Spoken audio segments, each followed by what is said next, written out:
Welcome to the 2025 SYC Tennessee, presented by Storm Bowling, brought to you by Coolwick, official apparel merchandiser of the Storm Youth Championships, by PBA Junior, the PBA Youth Club for bowlers under the age of 18, and by KEGEL, built for bowling.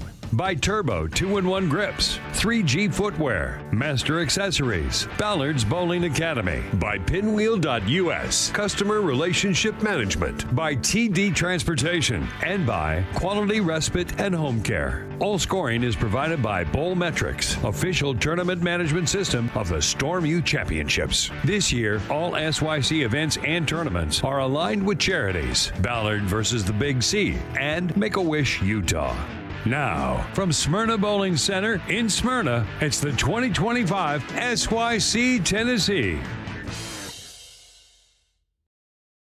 Welcome to the 2025 SYC Tennessee, presented by Storm Bowling, brought to you by Coolwick, official apparel merchandiser of the Storm Youth Championships, by PBA Junior, the PBA Youth Club for bowlers under the age of 18, and by KEGEL, built for bowling. By Turbo 2-in-1 Grips, 3G Footwear, Master Accessories, Ballard's Bowling Academy. By Pinwheel.us, Customer Relationship Management. By TD Transportation, and by Quality Respite and Home Care. All scoring is provided by Bowlmetrics, official tournament management system of the Storm Youth Championships. This year, all SYC events and tournaments are aligned with charities, Ballard versus the Big C, and Make-A-Wish Utah.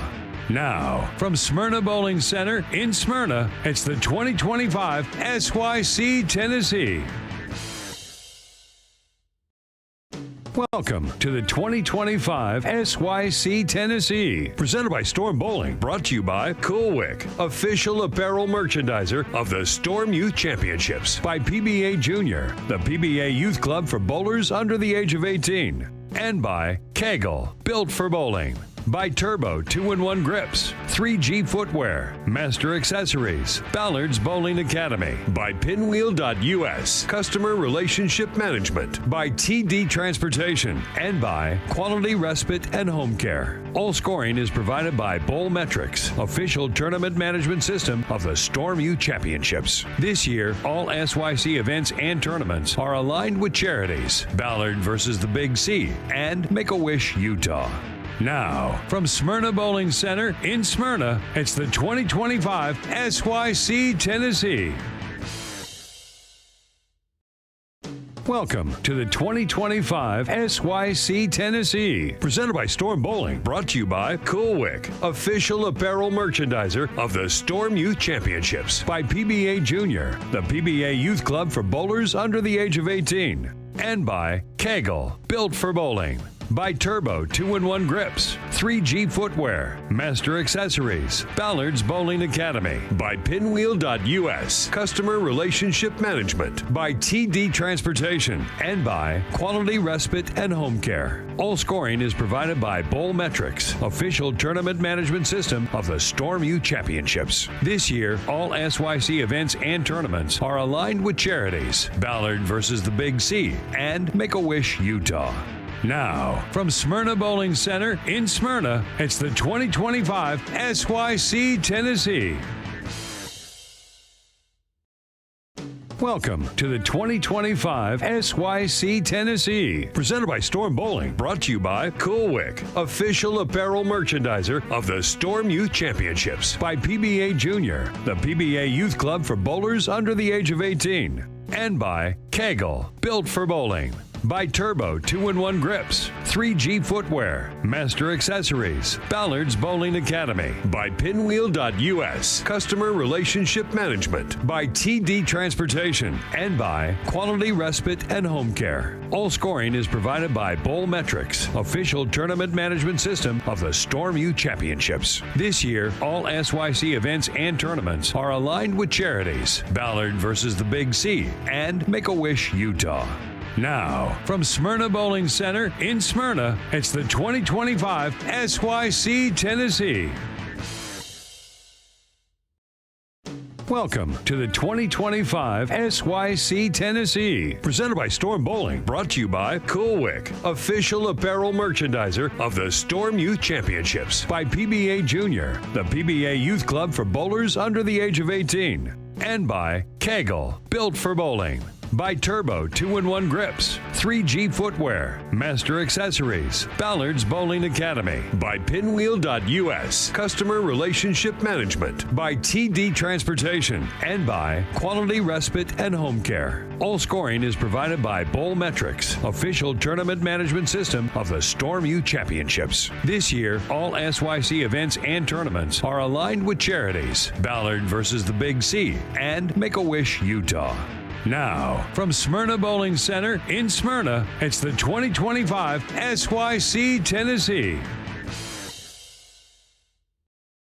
Welcome to the 2025 SYC Tennessee, presented by Storm Bowling, brought to you by Cool Wick, official apparel merchandiser of the Storm Youth Championships, by PBA Junior, the PBA Youth Club for bowlers under the age of 18, and by KEGEL, built for bowling. By Turbo 2-in-1 Grips, 3G Footwear, Master Accessories, Ballard's Bowling Academy, by Pinwheel.us, Customer Relationship Management, by TD Transportation, and by Quality Respite and Home Care. All scoring is provided by Bowlmetrics, official tournament management system of the Storm Youth Championships. This year, all SYC events and tournaments are aligned with charities, Ballard versus the Big C, and Make-A-Wish Utah.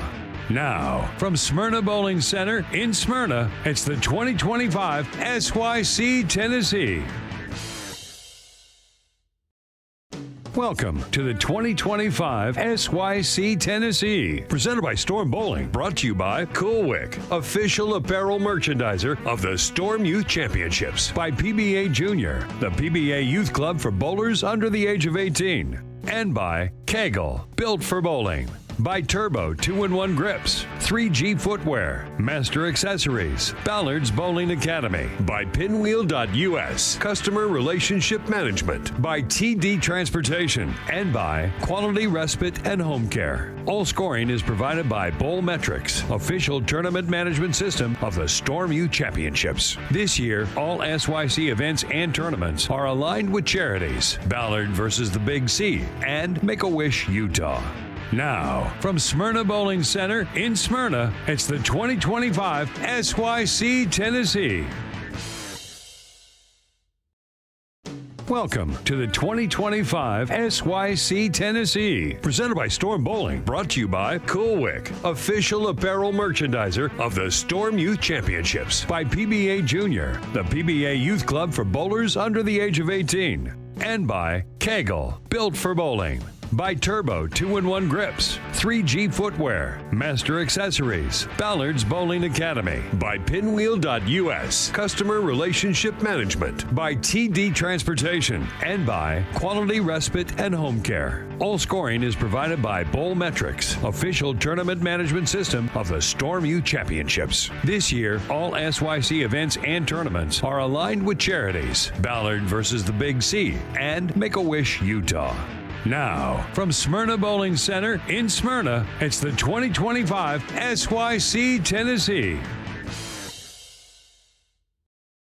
Welcome to the 2025 SYC Tennessee, presented by Storm Bowling, brought to you by Cool Wick, official apparel merchandiser of the Storm Youth Championships, by PBA Junior, the PBA Youth Club for bowlers under the age of 18, and by KEGEL, built for bowling. By Turbo 2-in-1 Grips, 3G Footwear, Master Accessories, Ballard's Bowling Academy, by Pinwheel.us, Customer Relationship Management, by TD Transportation, and by Quality Respite and Home Care. All scoring is provided by Bowlmetrics, official tournament management system of the Storm Youth Championships. This year, all SYC events and tournaments are aligned with charities, Ballard versus the Big C, and Make-A-Wish Utah. Now, from Smyrna Bowling Center in Smyrna, it's the 2025 SYC Tennessee. Welcome to the 2025 SYC Tennessee, presented by Storm Bowling, brought to you by Cool Wick, official apparel merchandiser of the Storm Youth Championships, by PBA Junior, the PBA Youth Club for bowlers under the age of 18, and by KEGEL, built for bowling. By Turbo 2-in-1 Grips, 3G Footwear, Master Accessories, Ballard's Bowling Academy, by Pinwheel.us, Customer Relationship Management, by TD Transportation, and by Quality Respite and Home Care. All scoring is provided by Bowlmetrics, official tournament management system of the Storm Youth Championships. This year, all SYC events and tournaments are aligned with charities, Ballard versus the Big C, and Make-A-Wish Utah. Now, from Smyrna Bowling Center in Smyrna, it's the 2025 SYC Tennessee.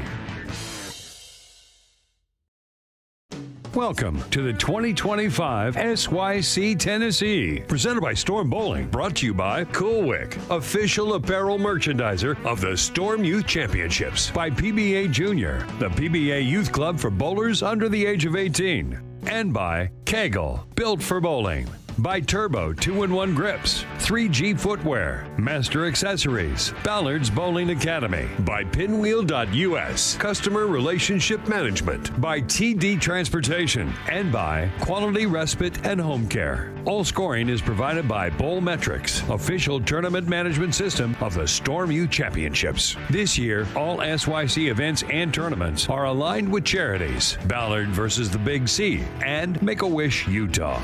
Now, from Smyrna Bowling Center in Smyrna, it's the 2025 SYC Tennessee.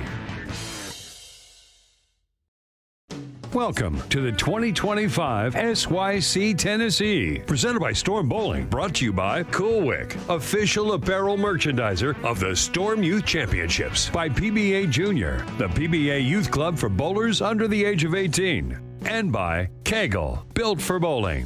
By Turbo 2-in-1 Grips, 3G Footwear, Master Accessories, Ballard's Bowling Academy, by Pinwheel.us, Customer Relationship Management, by TD Transportation, and by Quality Respite and Home Care. All scoring is provided by Bowlmetrics, official tournament management system of the Storm Youth Championships. This year, all SYC events and tournaments are aligned with charities, Ballard versus the Big C, and Make-A-Wish Utah. Now, from Smyrna Bowling Center in Smyrna, it's the 2025 SYC Tennessee.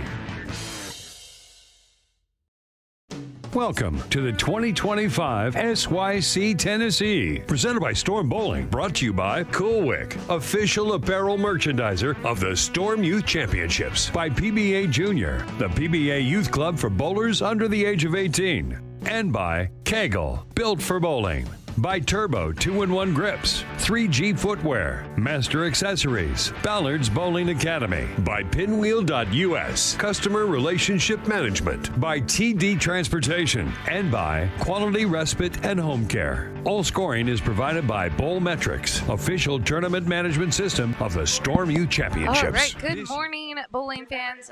Mr. Mike Sinek is with me. Oh.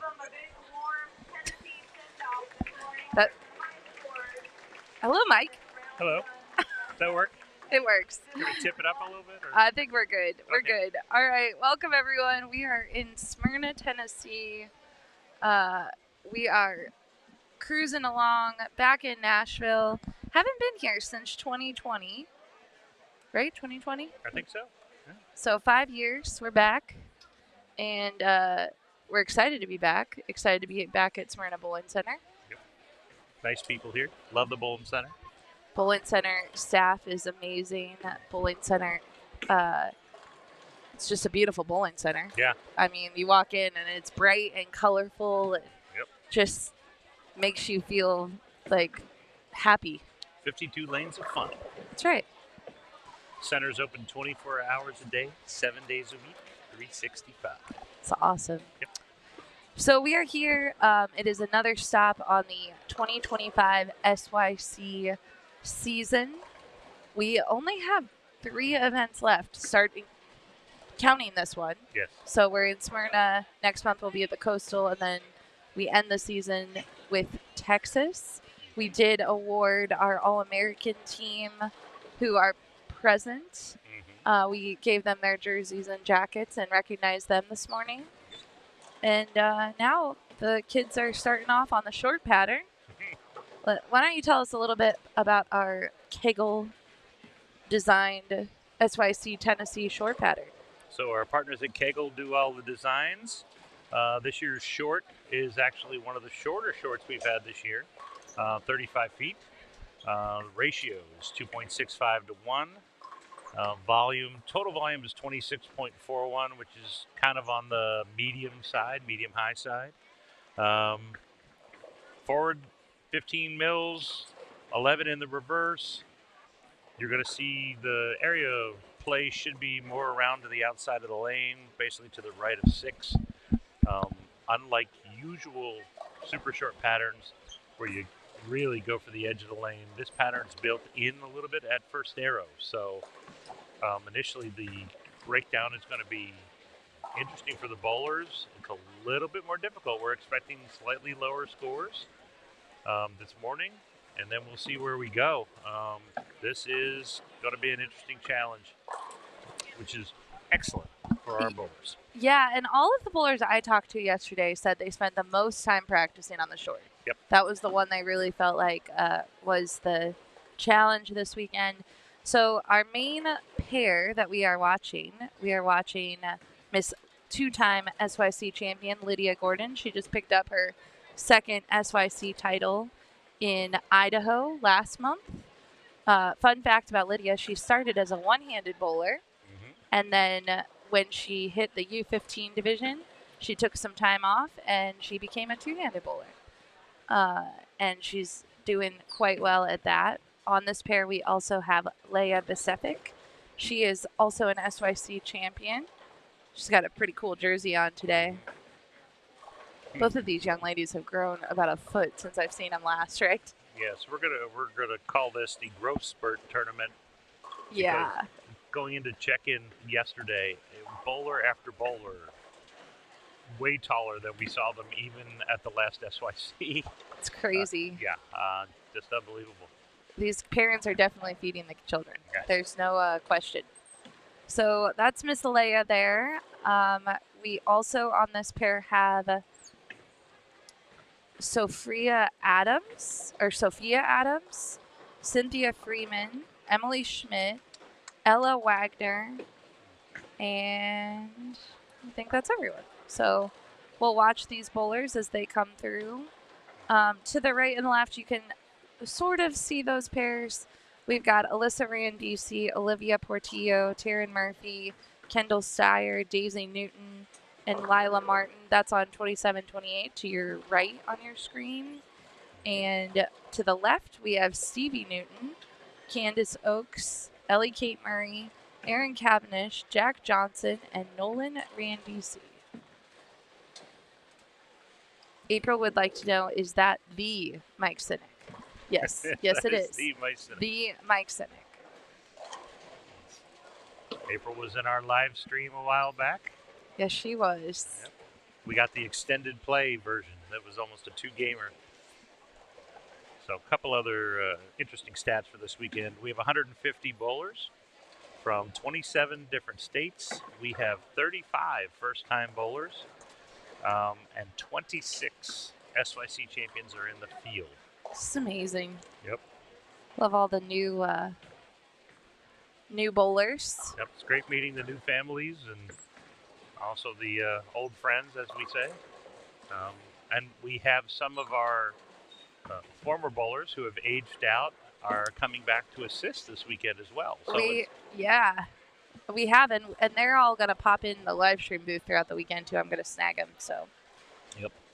Miss Cynthia Freeman here, who's wearing the cool SYC jersey for this tournament. She's from Somers, Connecticut, bowls at Nutmeg Bowl, 14 years old. She finished 17th at Junior World this year in the U15 girls division. She really loves to watch hockey, and she knows how to play the bagpipes. Oh, very cool. Wants to say hi to mom, dad, bowling family, Coach Chris Forey, and all the Nutmeg Bowling crew. And we'll be at Nutmeg next year at SYC 26. So cool. Yep. So right here we have Miss Sophie Adams. She's from Savannah, Tennessee. She just threw that shot on 26. Pretty good. Nicely done. Gets it to go. She's 13 years old. First SYC. She just bowled her new high score of 221. Loves having fun and with her friends and making funny videos. Wants to say hi to Mimi, Granddad, Papa, and Nana. Got all the grandparents covered. Got it. I love it.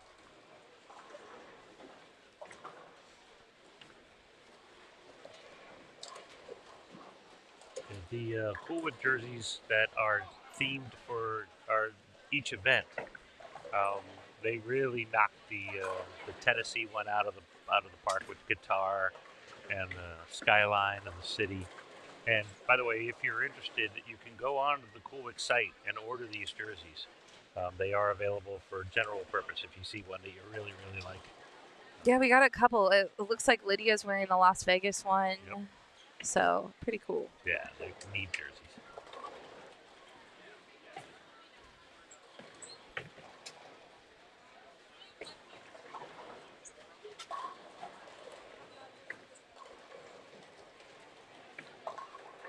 So the first couple games of any block are kind of hard. And it's a 5-game block, but you had your practice session, and then now you're in competition mode, and then you get to move to a whole new pair of lanes that were broken down by different players.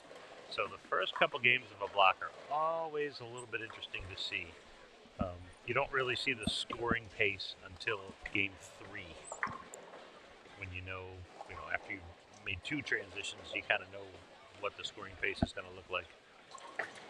Not to mention, with 27 different states, there's some time zones in play. Oh. Like, I heard one dad talking about how it's an hour later. Mm-hmm. Some are saying, oh, it's earlier. For Emily Schmidt here, she is actually from North Mankato, Minnesota. Bowls at Wow Zone. 12 years old. She just missed the cut at Junior Gold by 1 pin. But that is one of her favorite bowling achievements recently, because it made her realize that every pin counts and she can work that much more. She plays the piano. Her dog is the 2nd fastest lab in the country. Wow. And she does diamond art. Very And cool. wants to say hi to Grandma, Dad, Aaron, Mickey Mouse, Justice, Kurt, and Jack. Very Now, cool. I need to know if we said hello to this fastest lab, because we like to say hi to the dogs, too. We are big dog fans. Big dog fans. Kyle Troop is in the center this weekend. He'll be on the live stream. His doodle is here, so we've got to see the doodle.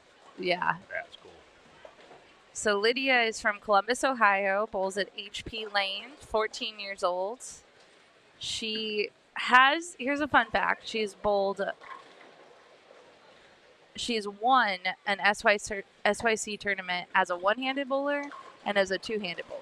Very nice. And she thinks she's the first one. I think she is too. We'll have to go back through the records, but I can't think of anyone else that's done that. Yeah, I kind of think that's correct. Yeah, I mean, Justin Bone, he went from one-handed to two-handed, but I don't think he won an SYC title doing it. Mm-mm. So I do not believe. she also pitches on our travel softball team and wants to say hi to her family back home, her dogs, Nora and Duke. See, I told you, we like to say hello to the dogs. Yep.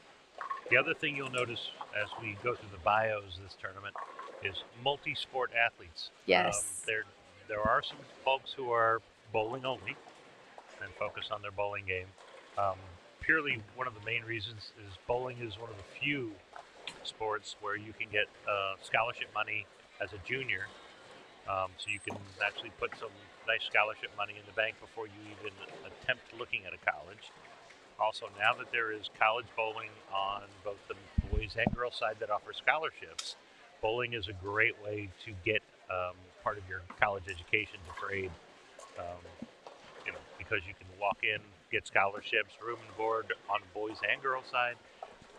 It's just a great way to do it. But we do have a lot of multi-sport athletes, which is cool. So Ella Wagner here, she is from Newtown, Pennsylvania, bowls at Pendle Bowling Center, 14 years old, first SYC. This is a really fun fact. Not fun, actually. Let me take that back. As she picks up that spare. Oh, I thought that's she so got close. it. So close. She got injured last year, really severely. She was showing me last night at the park. So she's bowling left-handed at this tournament, but she's only been bowling left-handed 9 months. Yep. She started bowling at 12. She had a finger injury last year, actually from bowling. Okay. She got caught in her bowling ball, and she ended up breaking her finger. She had to have multiple surgeries. She switched from her right hand to her left hand because she missed bowling so much.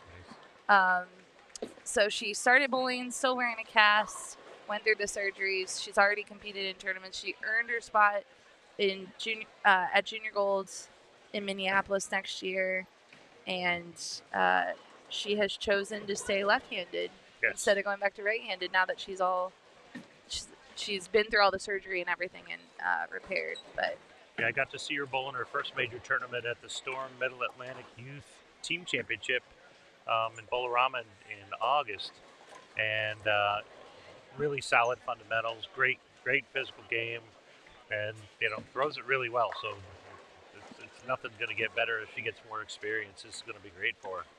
Yeah, and just like you were mentioning with multi-sports, Ella also, she has learned how to play guitar. She plays volleyball. So a little music, a little other sport. And we'll give her shout-outs out before she's up to bowl next. She wants to say hi to mom and dad, coach, sister, grandparents, family, and friends. And her favorite player is Shannon O'Keefe, who she enjoys watching Tip Tuesdays on YouTube. Very nice. Yeah, shout out to her coach, Rick Limowitz in Pennsylvania. Does a really good job. Coach Rick is the best. Yeah, he brought pretty much an all-rookie team to the Storm National Team Challenge in August, and they did really well. Yeah, that's cool. And that was fun to watch. And they had fun. Most importantly, they had a lot of fun.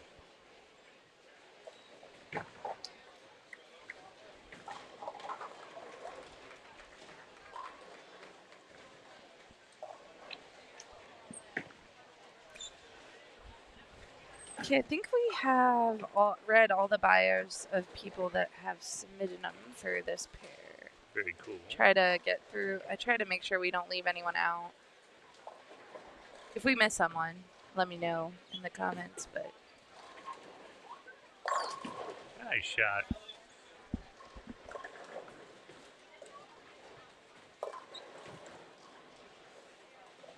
so how do you think we're doing attacking the lane pattern? Looks like everyone's playing to the right, which is what we'd expect. Playing to the right, but you can't play super to the right edge.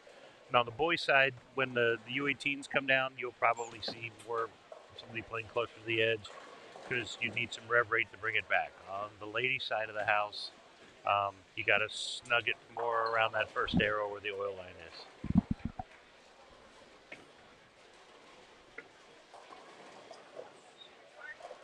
Yeah, just like Emily, she got it a little too far left. Yep. Won't quite come back. So that's Miss Ella on 25. I mean, yeah, look at that form. Yeah, her form is great. It's amazing. Balance, follow through. Good positions at the foul line. For only 9 months of being back, picking up a new way to bowl. Yep.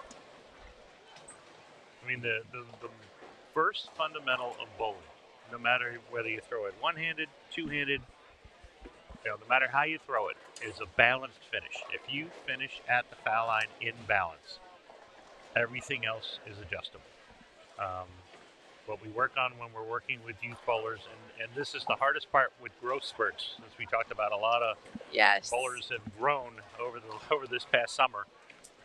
Your body gets out of position because of a growth spurt, so now your timing goes away.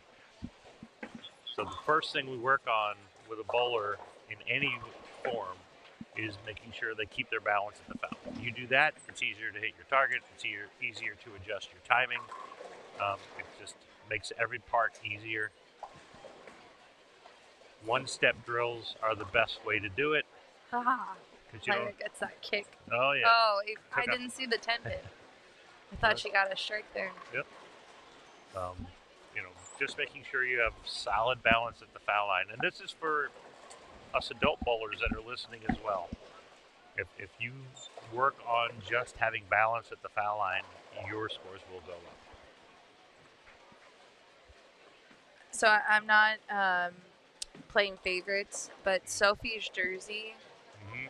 I need one of those jerseys. I also need every beverage that's on it. It's like a coffee themed jersey, but it's like Starbucks coffee. So there's like frappuccinos, Mm-hmm. cold brews. There's some boba on there. Like I'll just take one of all of it, as much caffeine as possible. Could spare there by Miss Sophie. That's very cool. Yeah. I'm gonna have to go. It is a cool Wick jersey. I'm gonna have to go chat with my friend Gerald and say, hey, buddy. That one's a cool one. They have so many different designs if you spend any amount of time on Cool Wick's website. They do, and Gerald told me he did the design for all the SYC jerseys this year. They're neat. So he's killing it. I mean, the jersey we saw in Providence and Rhode Island this year, really cool. Vegas jersey, really cool. The Tennessee one with the guitar is amazing. So amazing, yeah. They're like a piece of art. Yep. I mean, you get to wear a piece of art. Yep.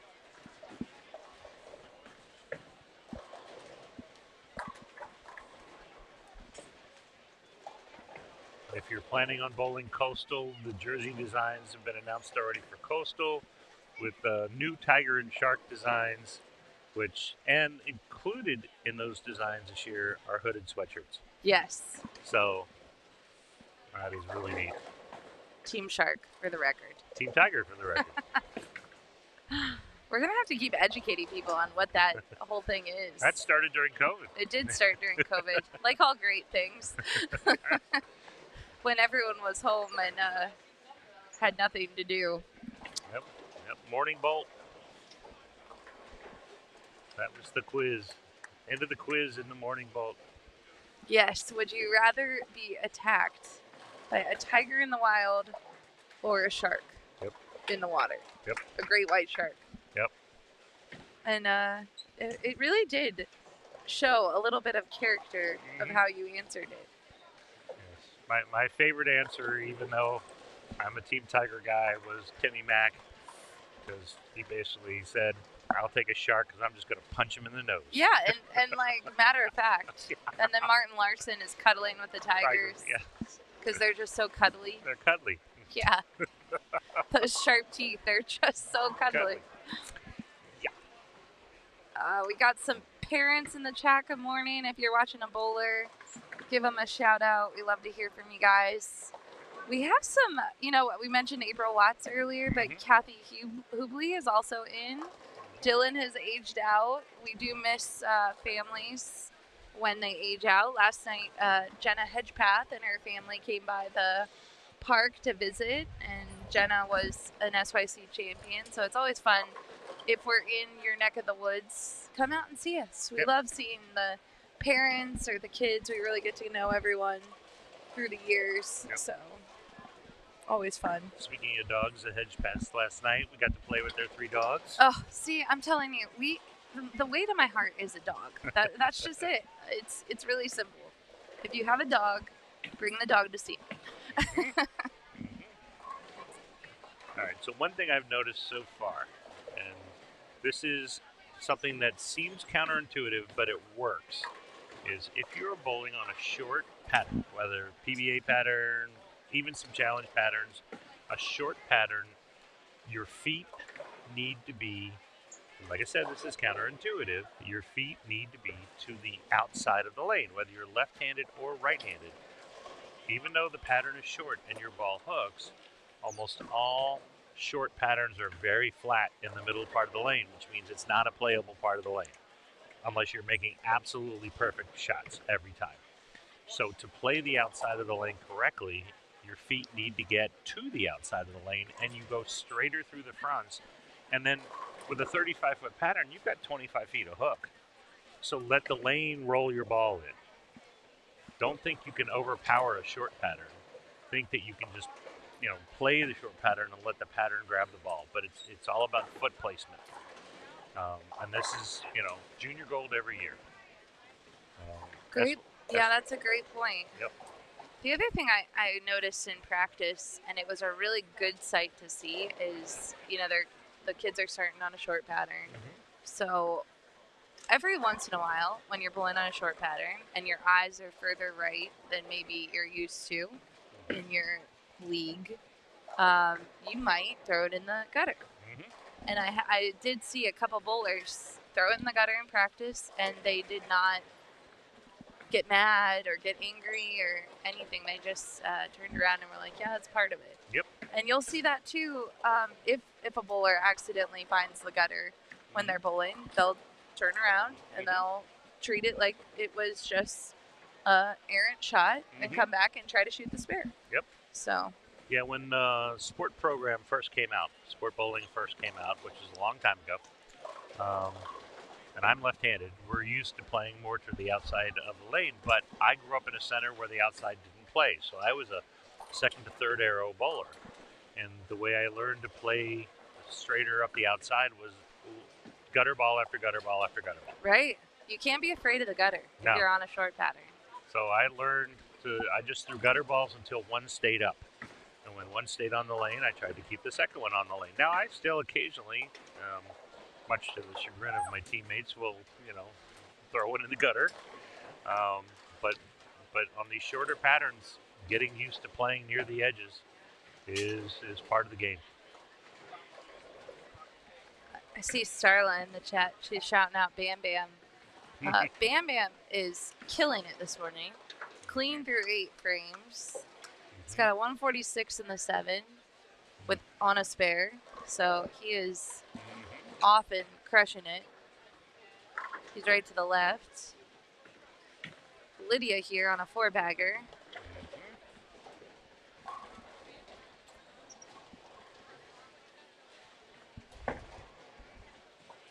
See what she can do.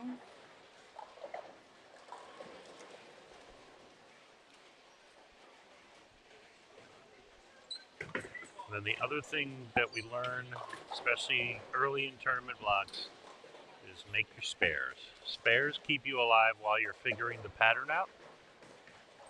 And then once you get the strike game going, your spares only supplement there. But a good quality spare game will win. Now, I did see yesterday in the practice session, a lot of bowlers are now practicing spares for the last 15 minutes of practice. And I think that's awesome.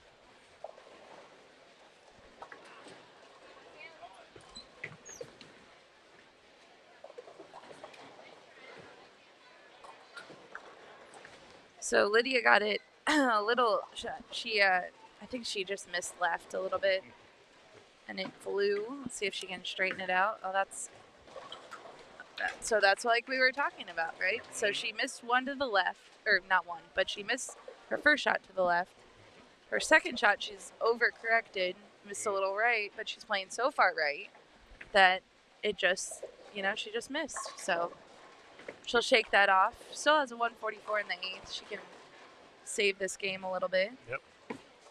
And by looking at the scores around right now, 144 in the 8th is not terrible. It's not. No, these scores are going to be lower, I think. Yeah. Now, we see mostly the girls' division around us. The boys are further to the outside of the center. Yeah, we'll catch the U18 boys in game 3, it looks like. So we did mention Mr. Kyle Troop is in the building. He'll be popping in, I think, game 2. He's coming in to do some commentary.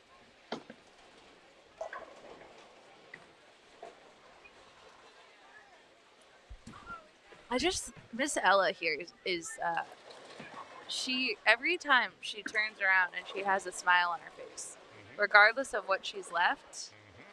Look, right there, she just was such a great attitude for someone that's been through so much adversity at such a young age. Yep.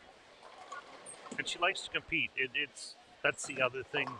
One of the cool things about bowling is it doesn't matter truly what your average is. When you show up for league on any day of the week or night of the week, you're competing.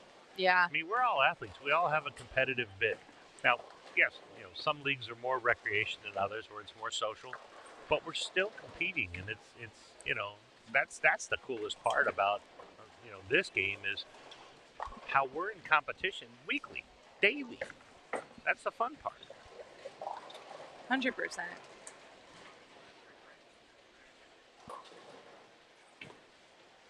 The other fun part of an SYC specifically is every round has medals. Mm-hmm. So even if you have a very poor round this morning, you can reset at lunch, come back, and have an amazing round in the medium and the long, and take home 2 medals, and maybe even move up at the overall standings at the end. So it's really like 3 tournaments within one tournament, which is very cool. That is cool. I think SYC Delaware, the Super Slam, I think one of our tournament winners didn't medal in any of the 3 or 4 regular rounds, but won the overall. Yeah. Which Spencer and Jillian used to do that all the time. Yeah. Jillian would never show up at a podium, and then, oh, by the way, she's winning the tournament. Yeah. It's pretty fun. Yeah. I love it when kids do that, because you know what that says about a kid? Micah Voris used to do that a lot too. It's if you have a youth bowler that's doing that, where they're not necessarily medaling in a round, but they're always in the hunt for the tournament win, that means you have a very consistent bowler. They might not be having a super big round, but those super big rounds can come. Oh yeah. With that consistency.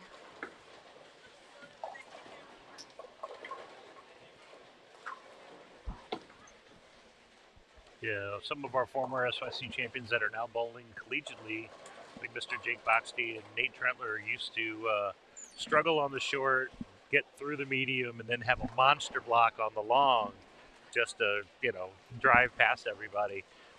So there are multiple ways to get there at these tournaments. But yeah, 3 rounds, 3 opportunities to win medals, and then the overall.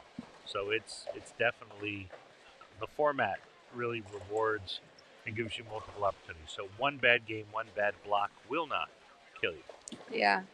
We got Trina in the chat. She said nice strike for Miss Taryn. Trina, I've heard that the lavender oat milk is the way to go. I've heard this rumor. I also heard that the Murphy family had a really fun night last night. It's always fun to hear what the kids are doing. So we hosted a party at the park, which was open to any family that wanted to come enjoy some pizza and play a little bit. We have some games set up, but we are close to Nashville, so some families did go and explore the sites, but the Murphy family actually went to the Grand Ole Opry last night. Yep. Which is just so cool, and got to see Miss Carrie Underwood. Yes. It's a nice dinner date. That is a great event. So it's always exciting to hear. These kids are so lucky. Their parents are bringing them to an event, maybe in a place they've never been. Nashville is such a hot city to go to. Yep. And they get to explore some of what makes the city great. I love hearing that. Yeah, because, even though a lot of the bars are adult-oriented, the Assembly Food Hall is one of the coolest 100%. food venues I've ever seen. Honestly, I haven't been to Nashville since 2020. And we did go to that food hall, which is right across the street from the hockey arena. And, we were down there, and there was a young country star kind of playing a concert. And the average age was about 14, 15 probably, in line for that. 16 maybe. Very young. And, yeah, that food court, they had all kinds of options. Yep. Little bit of everything. We all got something different. There was tacos, hot chicken, hamburgers, ice cream, everything you could want. Yep. Just neat. That was super cool. So to the left, we got Bam Bam with 206. And I'd say the rest of the pair struggled a bit this morning. Yep. On this pair, I think Lydia... Well, actually, Cynthia here, she has a chance to get to 190. Yeah, and she'll be high. Yep. Lydia, after her open, she did unfortunately open again. There are not a bunch of high scores. No. And Cynthia here worked hard for this. She had 2 opens, but like a lower count on the first ball. So anytime you have a 6 and you have a multi-spare conversion, it's tricky. It's a tricky spare. Let's be on a sport condition. Yeah. So beginning of the game, it looked like she was still getting lined up. Then she got lined up. Turkey, couple spares, clean through the 10th. Hard worker, Miss Cynthia. Miss Daisy Newton just struck on lane 28. Daisy's been working very hard on her game this summer. Massive improvement. Really cool. Olivia Portillo here on lane 27. She took a little break from SYCs. I believe she's a softball player. Her mom might correct me. One of the sisters is a softball player. Let me look. She probably has a bio. But Olivia won a SYC.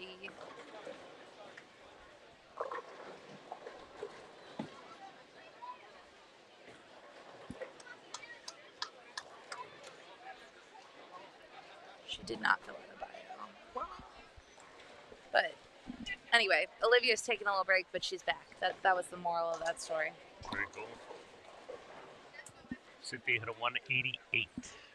Nice high on the pair. That's what we're talking about. You called it at the beginning. You said, I don't think scores are going to be super high.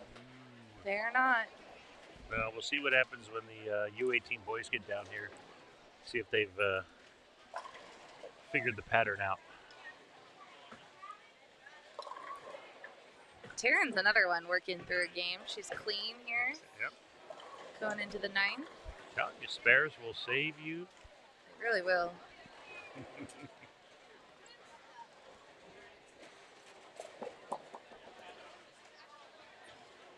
Got bowling balls jumping off the rack.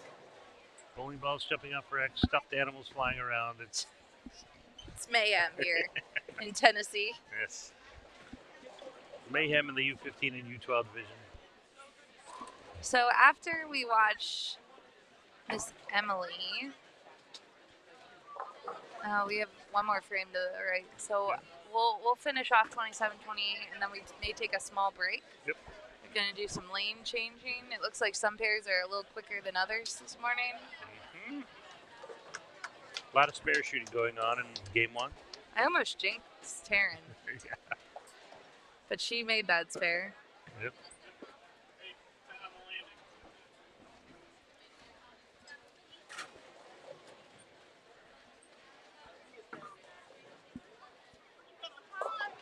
Oh dear, Alyssa. Might have just been a little slow. Yep. Or that lane is changing. Yep.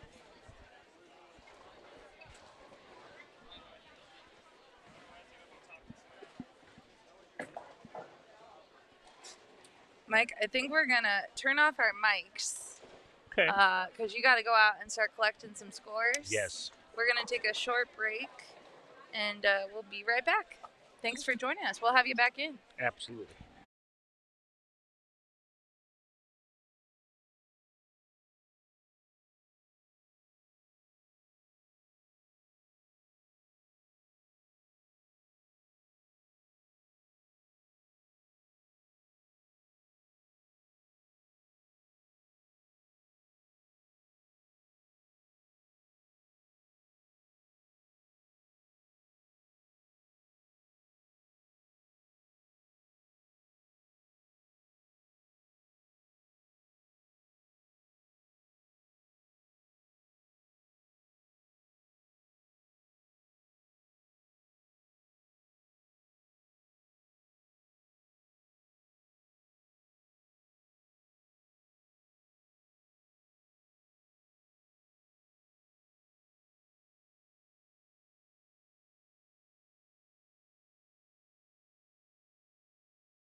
All right, welcome back.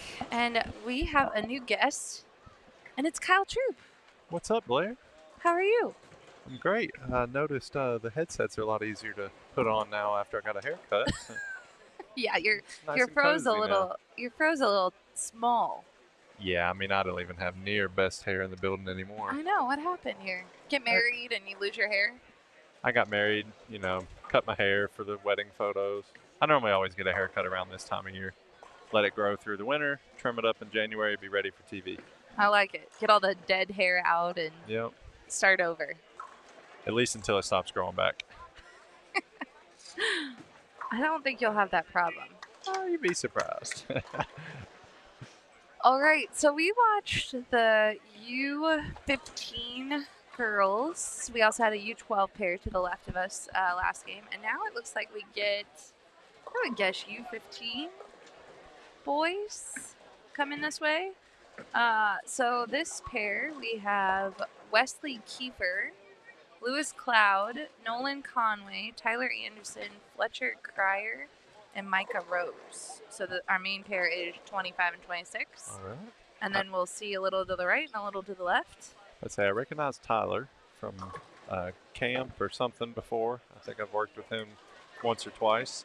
It's crazy to see a lot of the kids here at the SYC. I've done several clinics with some of the different pros throughout the last, 3 or 4 years. And I see tons of kids. I'm like, yep, I remember you at the clinic and, wherever we were at. And they've grown like 2 feet since oh, you saw them last. What's the kid's name? Used to be real small. His grandpa's around with him. Oh, Goes to KEGEL all the time. Potter. Potter. Yeah. Yeah. Is it Oh, shoot. Nathaniel? No. No, that's somebody else. But yeah, I seen him. I'm like, wow. Ridgely Potter. Ridgely. That's right. Yeah. Such a he's great like name. 6'4". Yeah, that's a pretty cool name. Yeah. Yeah, went from 4'4" to 6'4". Shake it off. Grandpa was asking me questions about, his game changing a little bit. And I'm like, yeah, I don't really know what to tell you with that because I didn't grow a foot whenever I was learning how to, really bowl. Not to mention, Ridgely still throws it one-handed. So he's had fit changes all year, too. He told me he's changed his fit 5 or 6 times. Yeah. I'm like, well, it's probably, I would think maybe it's a good thing that he's one-handed. Because, if you just get from 5'6" to 6'5" and you're two-handed, that might really be tough because outside of Jesper, there's not many tall two-handers. That is true. And he's very unique in his style as well. So Yeah. Speaking of two-handed, to the left of the main pair on 24, we just saw Trevor Mason. He is currently our all-time SYC champion banner winner on the boys' side. yeah, So I heard that. he How has many? 13 SYC titles. Yeah, I gotta see this kid bowl. Yeah. I gotta see it. When you said 13, I was like, wow. Now, okay. I believe Gianna finished with 15. Gianna Brandolino, of course. Yep. But she aged out. Let me double check that.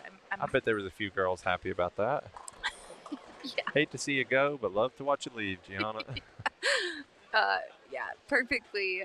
She decided to take her talents to Jack State, which Ooh. another. Powerhouse. We're in the home of Vanderbilt, which is a powerhouse, and then you got Jack State, Nebraska, all these teams this year. It's fun to watch the college bowling scene. I'd say we're kind of hoping EJ ages out of the PBA tour at some point. Nice shot there on 25. I am corrected. She finished with 16 SYC 16 titles. SYCs. And wow. she didn't bowl every SYC. So 16 is the all-time across boys and girls title record to chase right now. But on the guys' side, it's 13 with Wow. Trevor. Okay. But Trevor's only in the U15 division. What letter is he? Or where's he at? Trevor he's sitting right there. Let's Oh, see. right here. Okay, Yeah. in the B jersey, in the Yeah, SCAD let jersey. me pull up his letter. Is that a SCAD jersey or just a B jersey? I think it is a SCAD jersey, but maybe he is going to be a B someday.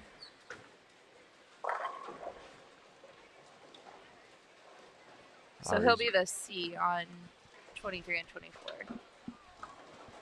These U12s are great. Isn't I it love fun? watching it. Bam Bam. Oh, his hair's down today. Yeah, he didn't throw it up today. Yeah. I was looking for him whenever I got in the booth and said, I don't have the best hair. That was my number one. He got braided today. Yeah, but see, I can't do that either with my hair. So, yeah, he's still got the best hair.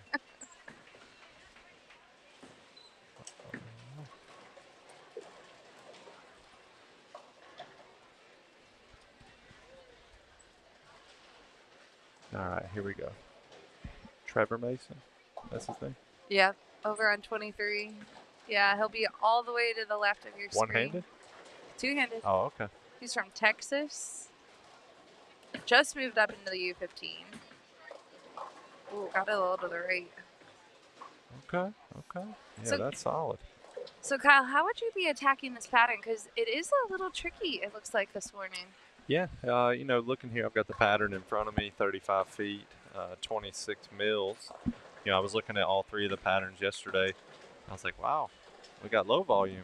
It's not tour volume, We're used to seeing 33, 34. But then I was watching practice session and watching today as well. They're very tight for 35 feet and lower volume.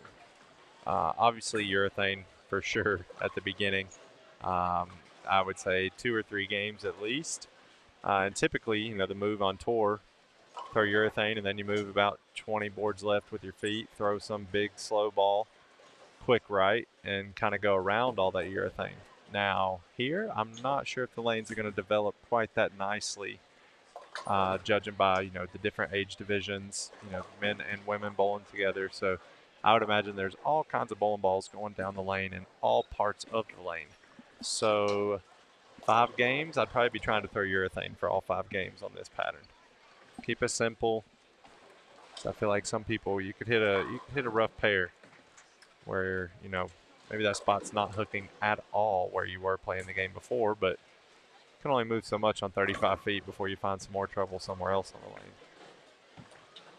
Yeah, so it looks like Lewis is taking your advice. He has urethane out there. He's a past SYC champ. I do see some urethane out there. So. There's tons of urethane out there. Yeah.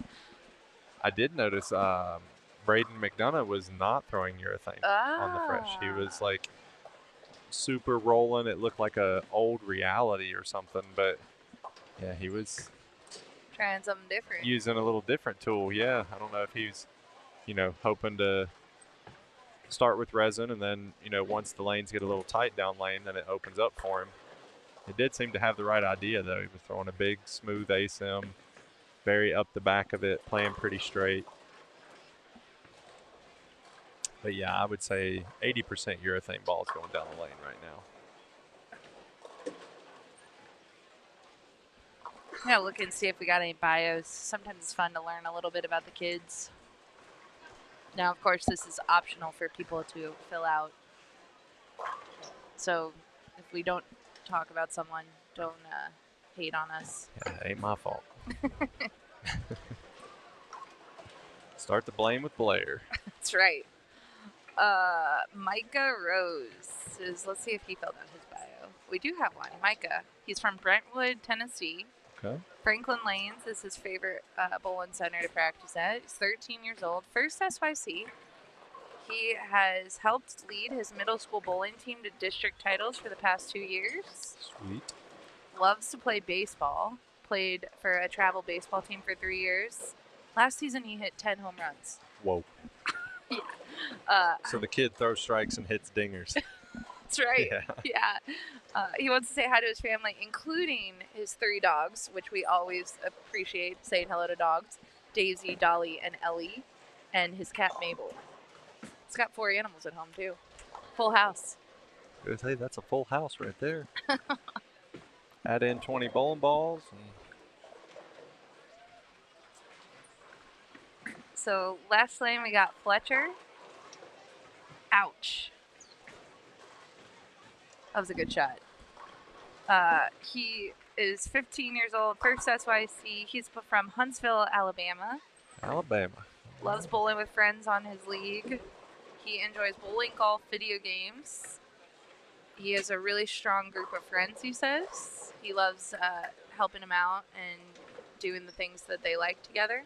Wants to say thank you to Coach James KEGEL, Coach James Moore of Alabama A&M Women's Bowling, and he'd like to give a shout out to his dad for taking him to all the bowling tournaments all over Tennessee, Georgia, Alabama, and Junior World the last 3 years. Thank you for supporting me. Love you, Dad. So How sweet. Say shout out to all the mom and dads here. Man, I mean, you're starting to figure it out. There's a lot of youth bowling going on. I mean, this is crazy to just look and see. You know, I've worked a few SYCs. I believe I worked the last one here in 2020. I guess they've been going on since 2017, I believe. Yep, yeah, right in there. In the guide. And it was great in 2020, and it's just crazy to see how much it's evolved, how much money Storm is given in scholarship. I heard Leanne say that y'all hit the $1 million mark. We did. It's amazing. It's unbelievable. Like, to think, you know, had an idea to start a youth tournament, and now 8 years later, $1 million in scholarships, and I would imagine waiting lists for every event. And y'all go all throughout the country, right? Yeah, Yep. yeah. It's a national tournament, but kind of regional, right? Because you want, you know, some bowlers do travel to all the tournaments, but it's not mandatory. Like, we never do high average or player of the year awards because it is so hard to get in. So whatever part of the country, that's kind of the bulk of the entries comes from that area. Makes sense. So, but Do you have any bowlers that bowl every stop for the year? Have there been bowlers? we used do that? to. It's less now than it used to. Actually, Trevor Mason is a good example. His family, when he was in the U12 division, they would drive all over. They're from Texas, and they would just get in the car and drive. Wow. And so a lot of these bowlers, you know, it's like, I think this is a newer thing for youth sports, or maybe it's not. It's definitely a newer thing in bowling, but a lot of these kids are homeschooled or do online schooling. Yep. So they can have a little more flexible schedule to go and travel to all these tournaments and get the experience. I believe Weston was homeschooled. I was talking to his mom. Yeah. She said that. Yeah, he's working in the shop now. Yeah, I seen that. It's so cool. How old is he? 17, He's maybe? 17. Yeah, he's 17? going to bowl on the LBC show, too. I know, yeah, I seen that. I ran into him somewhere a couple months ago before the event had ended, and she was like, "You remember coaching Weston years ago? It may have been in Cookeville, or I don't know where he's from, but Okay. it's like, yeah, I do." She's like, "He's leading the LBC in the men's division," and I was like, "Oh, sweet. So that means he beat me by 200." Like, okay. I guess he learned how to bowl a little bit. Yeah. They're coming for you. Oh, they are, yeah. Some of them are already there, probably. Yeah. Well, it's true. I mean, we were watching last year, Ethan Fiore. He was an SYC champion. And then he went out. Ethan Fiore bowled the SYC? Oh, my goodness. Yeah. Yeah. He won in Orlando, I think. And so it was really crazy because the kids, the first tournament he won, I think he beat Ryan Barnes. And we were literally having an SYC award ceremony when the match was on. So these kids were watching these That's kids that pretty are cool. not That much bowled it, older. yep. And like, yeah, Bowling for a title. it's crazy. Yeah. Man, you're not that old, Kyle. No, Yeah. but I'm not one of the young guys anymore. Like, Is that weird? no. I mean, heck, I remember 2 or 3 years ago, I was the oldest guy on Team USA at 30 years old. And I was like, wow, we're young. Like, Yeah, really. 30 or 31. But no, I mean, I'm used to it now. Like, I mean, I still feel young, but yeah, I mean, I'm 34. I had to think about it for a sec. Yeah, Yeah, I mean, I'm 34. I've bowled full-time on tour, I would say, for about 10 years. You know, I've had my card since I was 16, bowling regionals and stuff like that growing up. But I also tell people, for every year on tour that you bowl, you can, like, add 3 to your age. It's kind of like dog years, but kind of not. So, yeah, really I'm pushing upper 40s. Like, That's funny. my man Cooper on 28 back on the strike train. He had 3 in a row. Got a split, but then followed it up with a little Brooklyn. Got to get a little break sometimes. And if you guys have any questions for Kyle while he's here, he'll be in a few games. Nice shot from Tyler there on 25. Goodman remembers your six-bagger chicken. Oh, yeah, six-pack of chicken tenders. Yeah. Oh, my gosh. Goody yeah, where's Gary at? Yeah, y'all must keep him cooped up in the office now. He chooses when he wants to come and not. Okay. But, yeah, Gary is still he still is a huge part of the SYC and definitely keeps an eye on it. But let's say, so he chose not to come here. I know, what and the Hobbs heck. Is gonna be He's here? been busy, though. He has. I've been busy. All right, let's see. Oh, yeah, I got married and went to Sweden. What did Gary do? Well, he had a very busy month last month. He went Bowl Expo. Okay, yeah. He had some trade shows. Yeah, that was in July. Good point. Yeah, no. Yeah. All right. Well, you know what? You and Gary. Gary, you're busted. Yeah. I'm trying, Gary. I'm trying to give you some. Yeah. So Smyrna was one of our first. We when Gary and Leanne created the SYC, the first event was Reno. Then the next year we added Smyrna. So it was one of our early bowling centers that we came to. Did you only have one SYC the first year? Or just one in Reno? I think we had one, and then the next year, no. I think we had one, and then we added the Coastal Classic that year because we met the McCalls. Okay. Yep. So, that's right. But the next year we added Smyrna. But the Coastal Classic is celebrating its 10th year next year. Wow. Can you believe that? Like, we're The already 10th talking. SYC? Yeah, 10 SYCs. I believe I worked that one too. You have. Yep. Yeah, that's Back where when I the lived I in think North that's where the Carolina. chicken tender thing started. Yeah, because I don't think it was here. Although they do have a 6-pack of chicken tender here. Oh, they did? Yeah. Okay. So, Let's see if we can find any. I don't know. On the short pattern, it'll be tough. Yeah. Now, tomorrow morning, Yeah. we'll be able to find lots of 6-packs.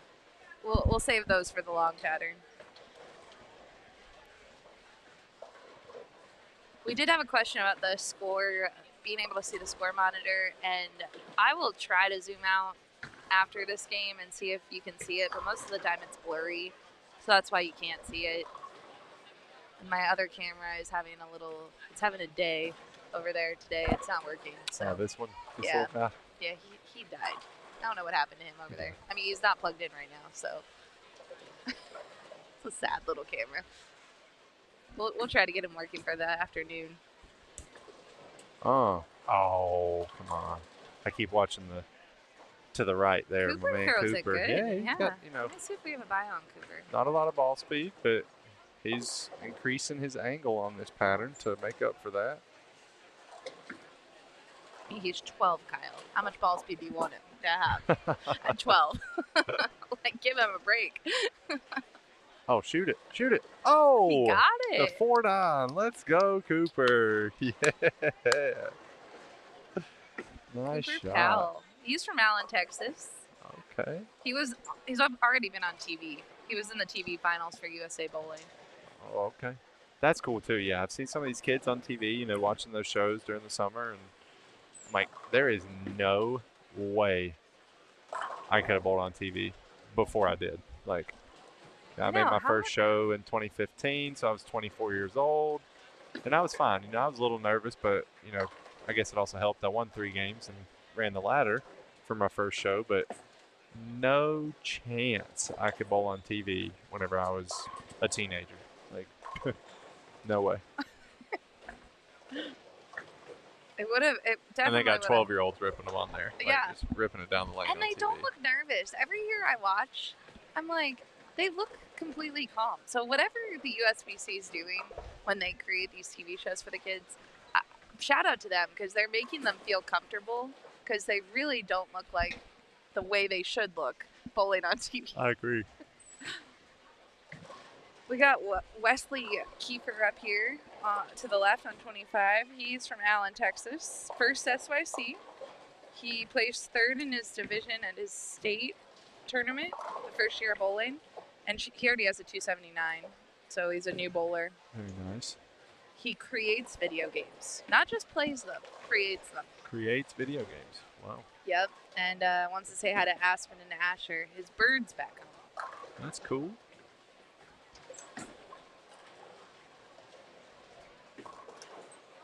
They need to do bios like that for the PBA. Yeah? Yeah. Okay, well, you can let him know. All they ever do on TV is just, how old we are, where we're from. Yeah. Well, we got Louis Cloud here, Las Vegas, bowls at Suncoast Bowling Center. 14. He won the SYC Idaho last year. He likes to watch cooking videos. Ooh. And then sometimes it makes him want to cook himself. Okay. And he wants to say hi to his best friend TJ. I wonder if that's TJ Rock. I was thinking Tommy Jones. Could be.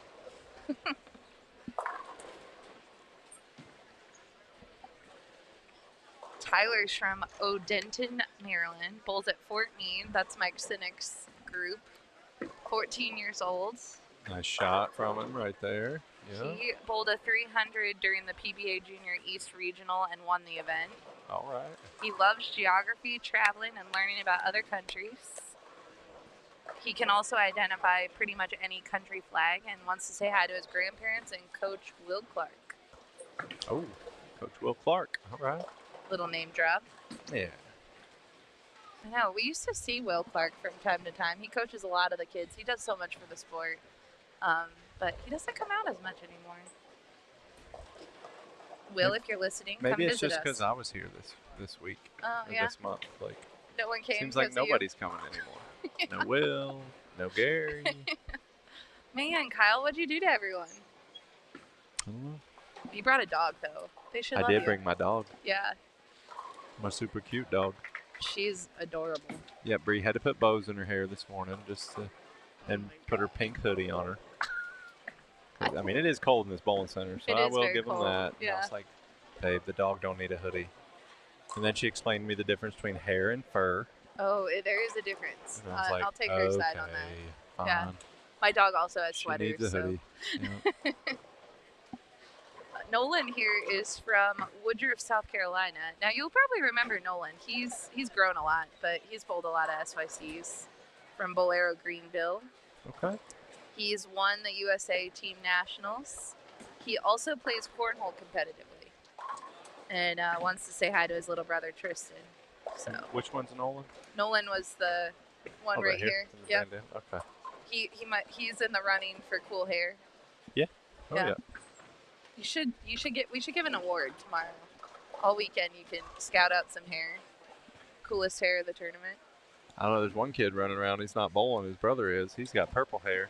Oh yeah, I He's saw him burning last me night. on the high fives too. Oh, I got a text update. Yeah, now your stepson is bowling this weekend. Ooh. Yep.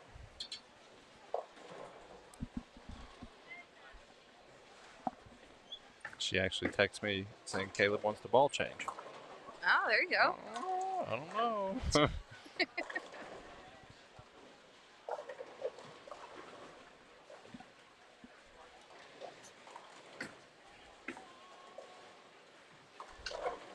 Is it harder to watch bowling than it is to bowl yourself? Watch Oh, yeah. and coach. Yeah, and- definitely. Yeah. I mean, I'm not doing too much coaching. Caleb's been bowling for about a year. He started bowling last year, joined the high school bowling team. We made some progress throughout the season, but then he didn't really bowl too much in the summer. So this is kind of like his welcome back to bowling for the season. High school bowling's gearing up. And so I'm trying to stay fairly hands-off and Okay. just kind of let him rock. He had a question about ball changing and whatnot, what I thought about it. But, we're not going to be talking too much about physical game or anything like that. And this is probably one of his first true experiences on a short pattern, 35 feet. So I'm kind of taking the wheels off and just letting him ride. Now, your new lovely wife and I were discussing, Taylor Morgan is bowling to the right here, and she has a dog named Belmo. And we were discussing that there are dogs named Kyle Troop throughout the country. Nah. Yeah. Well, we met a Frankie in Wichita. There's a wiener dog named Frankie. Yeah, I mean, Frankie, that's all right. But She said she's met a Kyle. I bet the dog wasn't Kyle Troop. I mean, kids name their dogs after pro athletes. Okay. Yeah, I guess so. Yeah. So there's little Belmos. And I did name my iguana LeBron James. So. Did you really? That's fantastic. Yeah, we left him in the hotel room though. Stop. You're making that up. Oh my gosh. Yeah, we got another parrot watching. Christy Rudy. Chase Rudy. He hurt his back at Junior Gold this year. And Chase has been on the IR for 2 tournaments. We're hoping he's back. I had a little back issue in Sweden, so I can relate to that. Yeah. Mine was only a couple days, though, but it definitely affected me the day of the finals. But These kids, man, these kids are bowling as much as you guys are. yeah. I mean, they're bowling. They're definitely bowling more than I am right now. I mean, it's crazy. You know, they probably, during the Q&A yesterday when I said I practice 2 days a week, they probably looked at me like, what? That's it? I think the one thing, too, and I don't know if it came up in the Q&A because we were in the room checking in kids, but working out is such a big question for kids and their families because they hear about it. And I don't know if you worked out when you were a kid or did anything. Is there anything, like, I've heard players say, man, I wish I had gotten into it a little more. Yeah, I mean, you know, I've definitely, been partnered with a fitness nutrition coach for a year, sponsored by First Form. So I kind of made a big lifestyle change for myself. You know, I'm in the gym 4 or 5 days a week. I definitely feel like it's important if you could start at a younger age. But like I was explaining, because that did get brought up in the Q&A yesterday, I do feel like mobility and flexibility is more important than weightlifting. Yeah. Weightlifting can help, you know, because it can build strength, you know, build endurance, you know, throughout your workouts and stuff like that. And then, but ultimately, I definitely feel like mobility workouts or flexibility, you know, really focusing on flexibility is more crucial than weightlifting. Now, at these kids' age, they can all bend down and touch the floor without bending, you know, or without, you know, unstraightening their knees. But because I didn't stretch a day in my life till I was 24. It was 2015, or actually it was the year before the Wolf Open. So it was 2014. I had terrible sciatic issues. Probably needed to go see a doctor for months. And it finally got to the point where I couldn't get out of bed. And I was 23.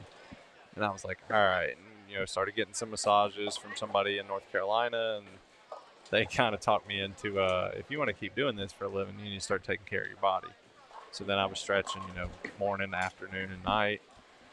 So, you know, definitely feel like it's an important piece. But, you know, the weightlifting, you definitely don't have to be the strongest out here to win.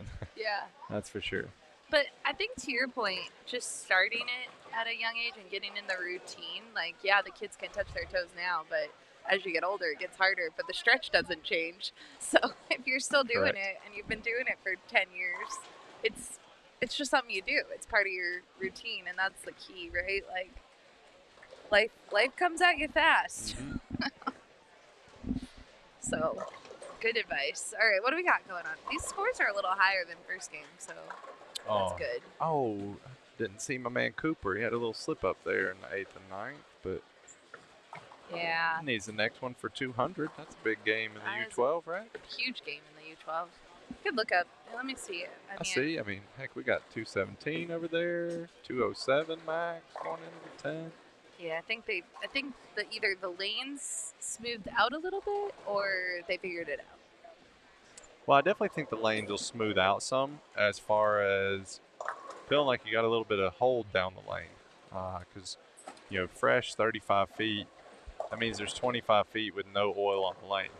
So the back ends are going to feel very fresh, very crisp. Your bowling balls are probably going to feel like they won't stop hooking. But then you give it one game, especially with 6 on a pair and as much urethane that's going down the lane. And I noticed not as much surface on the urethane balls. The kids don't really like to use surface a lot. They use the urethane, but I don't see much surface on them. So that's just going to carry down the oil faster. You know, won't blow open the fronts as bad, but I would say within one game of 6 on a pair, you're going to feel like you have way more hold down the lane from where you did, say, 5 minutes into practice, just because of how much the oil is going to move down the lane with all the urethane. I mean, I see a kid here on 26 was using plastic, so I'm sure there's several plastic balls going down the lane as well. So your guy Cooper, he actually had it looks like a little challenge on the first game, shot 147, so 191 is huge for him. But Nice U12 bounce is back. still wide open. I mean, 206 was the +6 was the high, and that was Bam Bam down there. Okay. It looks like Bam Bam he's continuing Oh, his Bam run. Bam's chilling. Yeah, 196 here on the field. Yeah, Bam Bam's usually one to beat. He's a good little player. Fun fact about Bam Bam, and we saw him to the left. Can't really see he can him. bowl. Yeah. He's never been coached. That's all natural talent. Whoa. Yeah, he just started watching YouTube. His parents bowled, but none of them really two-handed. He's around it because the house he bowls at is where Chris and Mikey have their shop. But I was talking to Chris. He's like, yeah, I mean, sometimes I'll go watch him bowl, but I don't even tell him anything because it's just like that's how he does it. Yeah. And, you know, he's little, so he's got a lot of moving parts to get it going. He reminds me of Joss Weems a little bit. Yeah. Yeah. But, yeah, I mean, at that age, especially with that kind of role in game, yeah, just kind of let him, you know, when he gets a little bit older, a little bit taller, may get a little tune-up or two. But, right. yeah, that's... Yeah, I mean, when you have something natural like that, you can't overcoach it at a young age. That's the hard part, too. Sometimes the kids want to know everything right away, right? And sometimes you just got to learn it, absorb learn it. one thing at a time. Oh, Yeah. it's brutal. All right, Kyle, we're going to watch our friend Louie here. He's going to finish this Looks like frame. Louie is making a ball change. He's got going from Sasquatch or something on the back of his shirt. Yeah, going from some purple ball to some black ball. Oh, okay. Yeah. He's probably going to a pitch black. That's right. Yeah. Went from pitch purple to pitch black. That's right. Oh. Oh. All right. Well, luckily you're done with that lane. On to the next challenge that presents itself. All right, Kyle, we're going to take a short break. All I right. heard you're going to swing back game 4. Game 4. I'll All be right. back. Okay, well, good luck out there. Scope out some lanes. Tell us what you see, and All right. we'll see you soon. in a game.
Welcome back, everybody.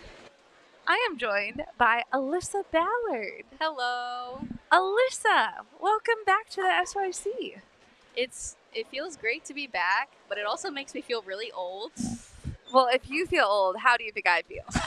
Like, oh my goodness. Alyssa, you are a senior at Vanderbilt, Yes, I am. just down the road. You guys bowl here a little bit, right? Yes, our home tournament that we have in March is actually hosted here. So we get to bowl here for the home tournament, and we also practice here that week leading up to the home tournament.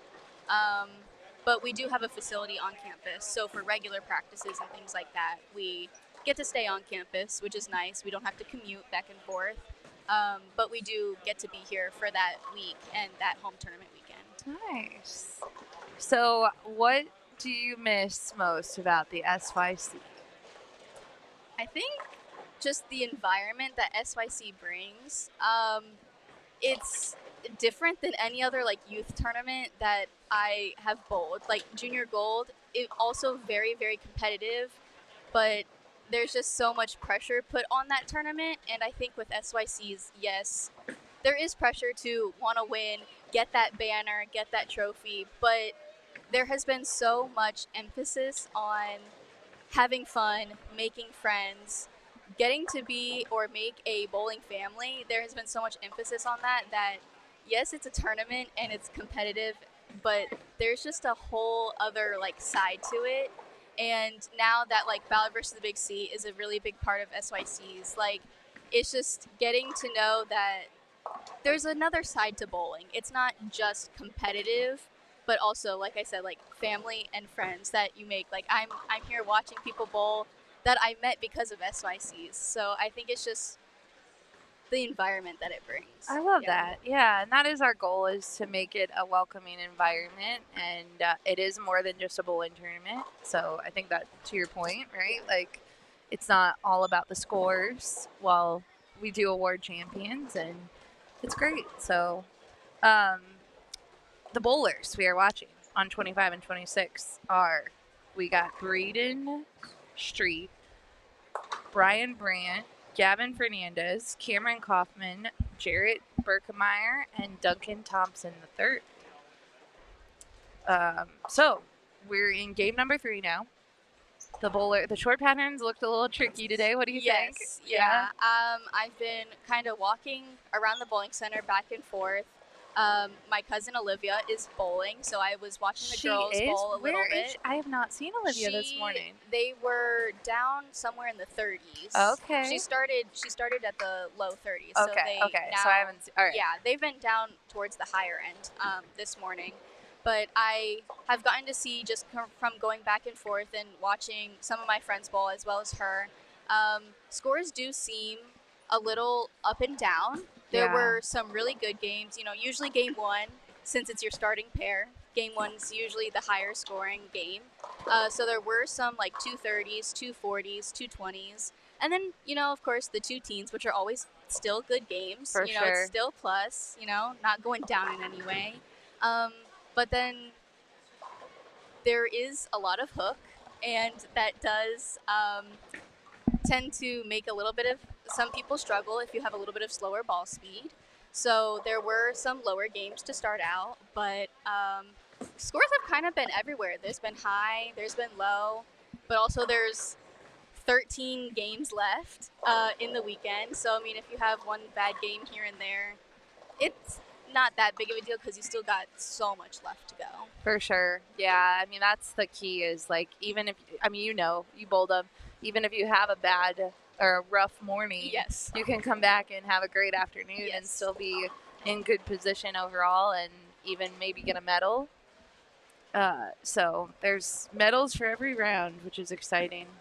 And that's the nice thing too, is if you have one not so great block, you still get to come back in the afternoon and start fresh. Scores, yes, they carry over in the overalls, but each round is separate from one another. So you have that mentality of coming back and just trying to be stronger and better than before and just learn from it. Yeah, so Brian Bright here, he was stepping up on lane 26, but Cameron's going to go first. But Brian's from Prospect, Ohio, bowls at Cooper's Bowl. This is his first SYC, 16 years old. I'm sorry, I'm reading an old bio. His first SYC was in May, but he still is at Cooper's Bowl, so this is probably his second or third SYC.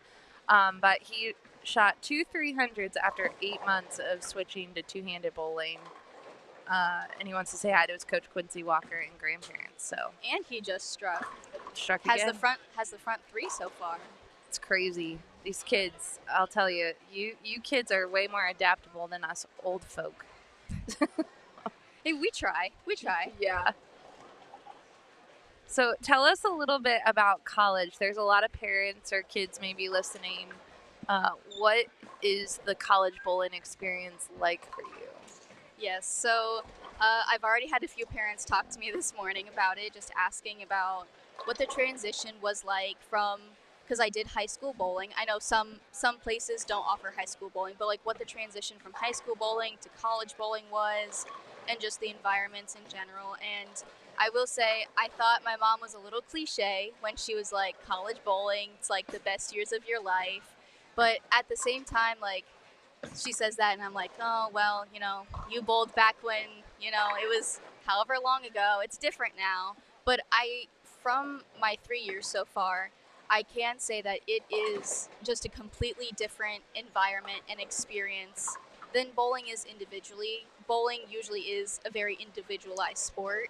So getting to that point where you are having other people behind you to either pick you up and carry you, or just to say like, hey, like even though it's not going great, you're still doing a great job. Like just to have those people behind you while also trying to go for that national championship or just in any other tournament, it's just a whole different experience. And all I can really say is that it is great. Like especially because going into college, there's not a whole lot of team tournaments. The bowling just doesn't really offer that. And now the SYC does Super Slam, which includes like teams, doubles. Yeah. So I think with that does help with people making that transition to team bowling, getting that little bit of practice in beforehand, because communication is a really big aspect of it, making those small moves, being on the fly, those kinds of things, because those can really be those like make or break moments in tournaments.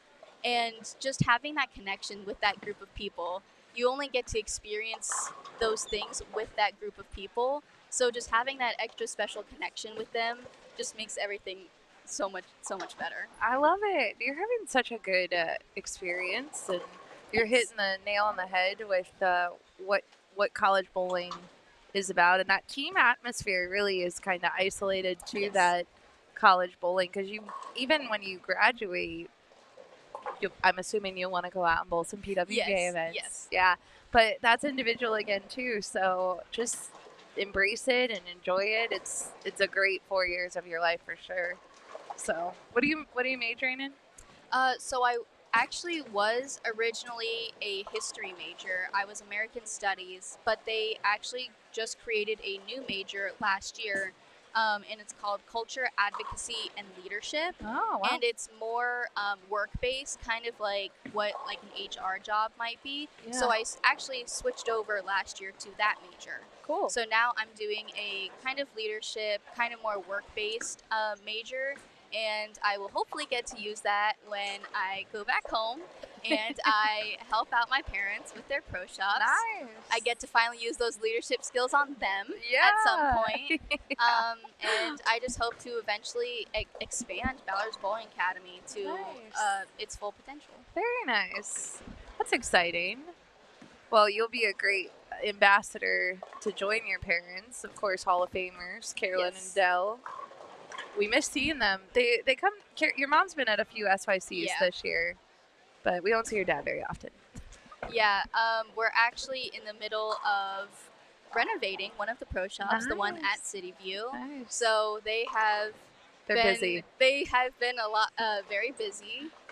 They always get on me. I don't hear from you very often. I'm like, well, every time I try to call you, you don't answer. Yeah. So I just try to wait for the right moment, you know? Gotta Right. have that perfect timing. But they do miss being out here a lot, and like I said, our bowling families that we have created from these tournaments, we still talk to them on a daily basis. We all hang out whenever we're in the same area. We always reach out to each other. It's so fun. And I do know that I know my dad loves messing around with everybody, Oh, he's the best at it. picking on people. Yeah. That's always his favorite thing to do. I always get a random text from your dad, and I always know it's going to be something funny. And I'm Yeah. like, okay, let's see what it is today. Well, I asked him. I was like, "Oh, did you talk to Blair about the Ohio State game?" Yeah. He was like, "Oh, you know, I said something." Oh, I was like, always. Yeah. Yep, I know. He's all in. Yeah, it's so funny. Your dad and I go back and forth on that stuff. Yeah. So But- we just had Chance McLean on 27. He just finished up a 4-bagger. This is his last SYC. Yes, it is. So- I'm so sad. I know. But I bet coming here, there aren't as many familiar faces for you, right? Yes, yeah. It's I was actually talking one of the parents this morning when they were asking me about school and everything. I was like, "Oh yeah, like I'm a senior," and he's like, "Well, has it been that long already?" I'm like, "Yeah." And I said this when I was helping Olivia, my cousin, during practice. She was like, "Oh well, so and so's doing this using this ball," and I'm like, "You're gonna have to point out who that is, because I'm not sure I know who that is right now." So it is nice to see familiar faces, but also it is nice to see new faces, because that just means that bowling and like these tournaments are reaching out to so many new people and getting more people involved with bowling and all the other things that are incorporated with these kinds of tournaments. So it's nice to see so many new people, but at the same time, it makes me feel nostalgic for all the old people that we had. I know. Yeah, you came through at a really interesting time because 2020 was so unique. Mm-hmm. And I feel like what you guys did, you guys stayed in Airbnbs a lot. Yes. And I'm not sure people do that quite as much as they used to, but it was just a time where, you guys, there was the pandemic and the shutdown. So it's been interesting to see how the friendships have evolved and everything. So I was going to say that I think that definitely did do something with the friendships, because, we were all kind of grouped together and we all kind of traveled in groups. Yeah. And so I think that definitely also helped with those bonds and those friendships. And everybody was trying to figure out how or when to bowl at that time. So we were Right. all like, "Did you get to go into the bowling center today? Did you get to practice?" yeah. So it was definitely a weird time, but I think that also helped us also bond in a way. Yeah, you lived through a really unique time in our country. So I'm trying to. There may have been a typo on one of my posts today. I'm trying to fix it. We went back in time. I put 2024 instead of 2025 somehow.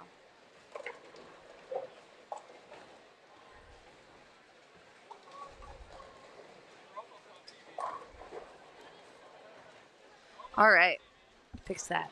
Now it's 2025 again. Don't worry, we're not in 2024. We didn't go back in time. So everyone is striking more now. I was gonna say, I think people are starting to figure out the transition a little bit.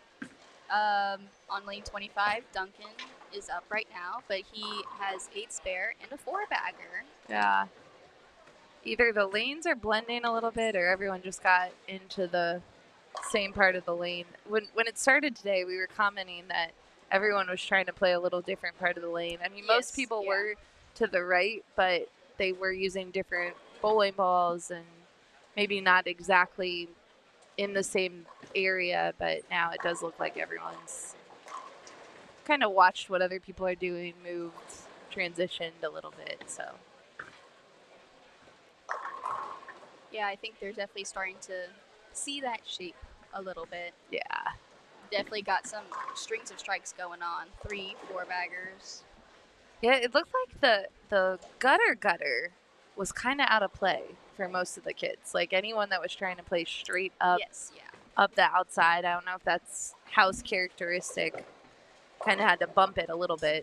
I think angles are going to be a big factor just this weekend overall.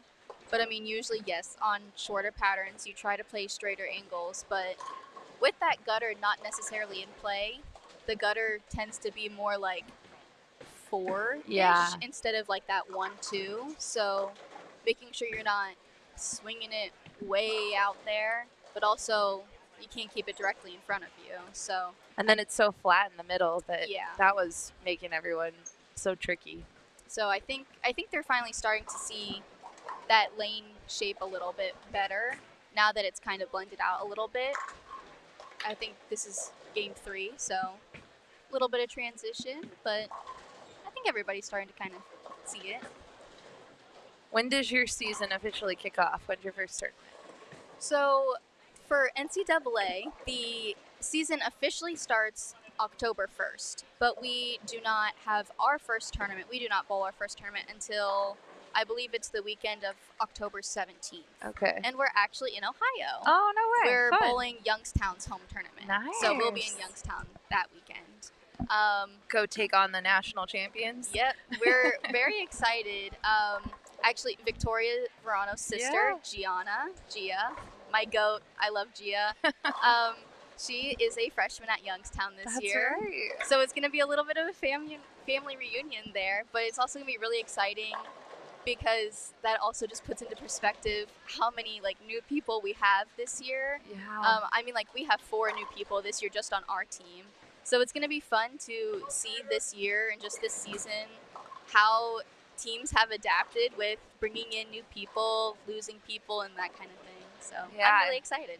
You do have a few new freshmen, new faces on your team this year. Yes, I'm super excited. We have a lot of talent that has come in. Yeah. You had a lot of talent already. Yes. Now you're adding to it. All right, we got Chris Wagner on 27. We got Jarrett on 25. Let's see if Jarrett filled out his bio. Alyssa, people still don't fill out their bios at the SYC. I'm glad to see some things haven't changed. Yeah, especially the boys. Oh, we do have one for Jarrett.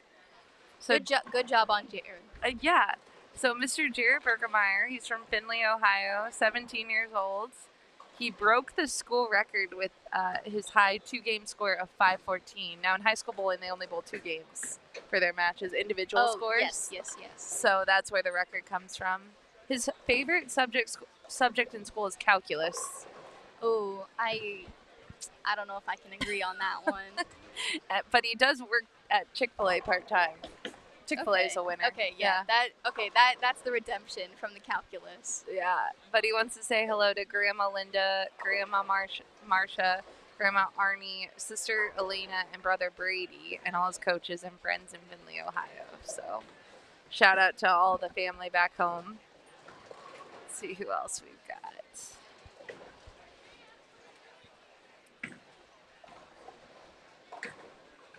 Braden Street here. He's from Murfreesboro, Tennessee. Which Local. I have always said Murfreesboro. That's how you say it, right? Oh, that's how I say it. That's how I say it too, but there's an R in it. Yeah. Murfreesboro. Yeah. I don't know how you say it. So, and maybe I'll ask Braden after, but he is local, bowls here at Smyrna Bowling Center, 16 years old. He shot 288 on the PBA Shark pattern. Ooh. He's very good at avoiding getting his driver's license. Hey, I in fact agree. I was the same way. I actually just in fact got my license right before coming back to school. Just this year. Yes. Oh my gosh, Alyssa. But I passed, okay? Good. That's the only thing that we need to look at from this. That's fair. So do you have a car on campus now, or are you still? I will be having a car on campus Okay. when I go home next weekend for our charity event, Battle versus Big C. Nice. We'll be driving my car back to campus. Did you buy it at Platinum Ford? Yes, we did. Very my nice. Shout out to my parents test drove it. Got that bowling ball. You know, nice. Yeah, because that's what they need. Another bowling ball. got more for the stash. You know, I love it. That's awesome. That's exciting. Yes, my mom was finally don't have to worry about that anymore. Yeah. I was like, just let me take my time. My sister waited a long time too, though. She got hers, I think she was 21 or 22 when she finally did it. I'm not sure. I don't remember, but she just bought her first car. She's 23, so I don't know what it is about the younger generation. You guys are not in a hurry to drive. Yeah, I don't know what it is either. My mom and a bunch of our friends had said that because they always ask me every year when I come home. They're like, "Are you gonna get your license this year? Are you gonna go take your driving test? Are you gonna go driving?" I'm like, I just never was really like pumped up or interested in like being like, oh, right when I turned 16, like gotta go get my license. But I don't know what it is because there is quite a few people that I talk to and they're like, oh yeah, no, like I haven't done it either. I was like, I'm glad, first off, I'm glad it's not just me because then I'm like, okay, maybe I'm the problem. Yeah. But I think it, I don't know what it is, but it's just people now. Yeah, maybe like having Uber, because did you Uber places? I did do that quite a bit. Yeah, so maybe having that and some of the other like rideshare, even, I mean, Nashville has some transportation options, so. I think what also didn't make it very like, oh, I need to do this now, it's just like the area that we're in, mostly everything that I need is kind of just in walking distance. Yeah. Like it wasn't like a necessity to have a car, whereas like back then, like it was kind of the thing to get a car and to get your license. So I think it's just kind of now it's not necessarily always like a necessity to have. So it's just never really anything I thought like special about. Yeah, there you go. So Duncan here, who has gone spare, what is that, 7-bagger? 7. He is from Salem, Alabama. Ooh, Bowls at Auburn Bolero. 15 years old, first SYC. He got a gold medal at the 2025 Alabama State Games. He likes to game, and he wants to say hello to his family in Ohio and Texas and friends from Glenwood. Man, this pair is like Ohio. I'm loving it. I was just about to say there seems to be a lot of people from that area. It is. Tennessee is a very drivable area, so there have been a few families from Ohio. Ohio is such a great bowling state. I'm not biased or anything. I'm saying, maybe. Good spare, That was too. a really good spare. Stays alive, clean game. So yeah, these scores have skyrocketed this game. Yeah, there's somebody on 22 who had the first 3 and then a spare and then now a 4-bagger. Yeah. There was also, what is that, front 6 on that pair as well. Yes, so that is the front 6. Front 6 open and then strike again. Then strike. Yeah, back on it. That is the one thing that I have noticed quite a bit too, just from these first few games. If there is an open here and there, these kids have really gotten well with picking it back up, not letting it get to them or go on open, like on end. There are quite a bit that I have seen, like if they do miss a spare or split, they don't carry it over, and they do actually end up either having that string of strikes, that 2, 3, 4-bagger, or they do pick it up and just get those 9 spares, which is still good. Yeah. 9 spares always great. But I have noticed that they have tended to pick it back up, which is a very good thing to have, especially when conditions aren't always that easy. So Chance McLean, just like you mentioned, he started with 2 opens and still got to 225. Yep. So great example there. I mean, he's a little, it looks like he might be a little frustrated about those 2 opens because that could have been a even higher game than 220, but oh, big lane 4. 27. Oh my goodness, that was amazing. And in the 10th frame too. Caden Curry, big 4 conversion on live stream. He'll go back and clip that. I was just about to say, he's definitely going to go back and look at that one. But I mean, definitely like in those crucial moments, again, kind of going back to college bowling, those spares are very, very crucial. So you always just want, even if you do have an open, it is going to happen. Like, not everybody's perfect. It's going to happen at some point. For sure. But just making sure that it doesn't continue on, and you just try to get back in that mode. And like you said, Chance maybe was a little upset by that 220 game because it could have been a lot better without those 2 opens. But now that the game is over, you can kind of look back and see what you can do differently going forward. So it's kind of having that mindset of, yes, it was not what I wanted, but at the same time, like, it still was pretty good for the conditions we're on right now. 100% agree with that. Man, solid here. Duncan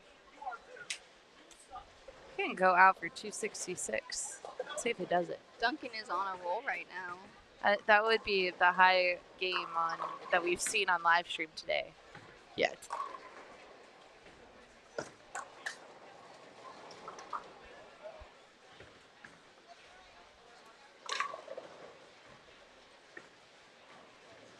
Jackson Beach gets a spare there.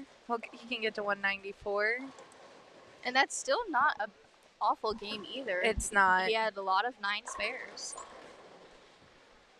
And again, it's one game out of how many that you're about to have. That's right. Keep it in perspective. Shot by Chris. That gets him to 240. I would take a 240 on this. I would too. Oh no, Duncan. Oh well. 255. Again, I would take a 255. It's still pretty good.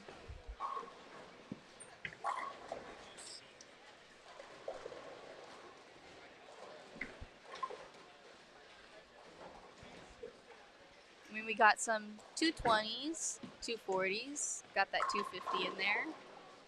Yeah, I didn't see. We had Weston bowling to the left of us. I don't know which letter. Oh, he's still up. He's stepping up. No, maybe he's done. I can't tell. I think he might have been the 240. 245. I was gonna say he's bowling. We've talked a little bit about it. He's bowling in the LBC TV show this year. He qualified. I did see that. Yeah. Pretty crazy. I texted him after that. After he let me know about his scores, I was like, man, I didn't know you had that in you. I was like, okay, let's go. He, like yourself, he started working in the pro shop, so you guys both are. I love the young people getting into the industry in different ways.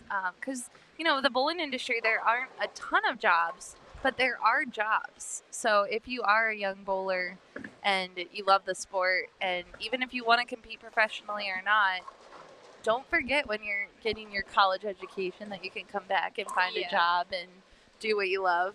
And I think sometimes people forget how many different aspects to bowling there are. Like, you're not just going up there and throwing the ball. I mean, it takes time to, again, like with your pro shop people, you got to figure out layouts, drilling, like all those kinds of things. There are many mathematical things that I have yet to learn because I feel like I would confuse myself if I learned them. Yeah. But there are so many different things that go into having you throw that ball. And so I think sometimes people forget just how technical it can be sometimes, which, I mean, I don't fully blame them, because if I try to think about it, it might make my head hurt a little bit. But I think you do need to appreciate the people that do those things, because only select people can do that for an extensive amount of time. And so I think we need to praise our pro shop people a little bit, because it does take a lot of time and lots of learning to do those kinds of things. 100%. And to your point, not only is there math involved in running a pro shop, but running a bowling center, there's a lot of jobs that go into that. Working at a manufacturer, or even at a job like KEGEL, there's science jobs that are available. So just lots of different things. Just don't forget about working in the industry. Yep. All you smart kids, don't run away from us. Yeah. All right, Alyssa, we are getting down to the end of this game. Yes. We're going to take a short break. You're going to go back out. Is there a Ballard versus Big C table this weekend? There will be, yes. There will be? We got some raffles going on, some shirts. We have a backpack that has some goodies in it. some hats. We got some new Ballard's Bowling Academy T-shirt designs and Nice. colors, which I'm wearing one this weekend. Nice. But there's lots of new things that we got coming out. And we now have chamois. We got a few chamois that we're going to be giving out too. So, do you want to give a shout out? You guys are having your big event next weekend, but where can Yes. they learn more about Ballard's Bowling Academy or BBBC? So we have a Ballard's Bowling Academy and a Ballard vs. the Big C Facebook page. And Ballard's Bowling Academy has an Instagram, which we are now trying to get to do more on. Nice. So we're getting a little bit more on social media, and we might be starting some YouTube videos soon, so that might be coming up. But everything is just Ballard's Bowling Academy or Ballard vs. the Big C. And then if you want to learn about things that we have or stuff about lessons, anything like that, ballardsbowlingacademy.com. That is also the website that we have where you can get all that information as well. Very cool, and good luck at your event next week, Thank you. raising lots of money. You guys always break Yes. records, so We're trying to get to that 1 million mark this year. We're so Nice. close. Oh, I hope you get it. So, all right, well, thanks for joining us. Good luck this season. Good Thank luck you. next week, and we will be right back. Don't go anywhere. We have some new bowlers coming this way, so we'll see you in about 5 minutes.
All right, we are back, and we have a very, very special guest. Huh? We have Kyle and Mia. You can see her. Yeah, there she is. She's You made it. She's in. She's live on air. You're on camera, girl. I'm gonna keep your camera on. Hang on, I'm gonna put a little camera on you guys. She's the chillest dog ever. Oh, yeah, she's chilling. She said, I like the SYC too. Come here. We need to get her a little SYC patch, Yeah. which we might have in the tournament office. We can get you a little jersey, girl. Oh, yes. I heard there's a rumor that you and Mia are hitting the road. Yeah, apparently that's supposed to happen. We'll see if we can make it happen some.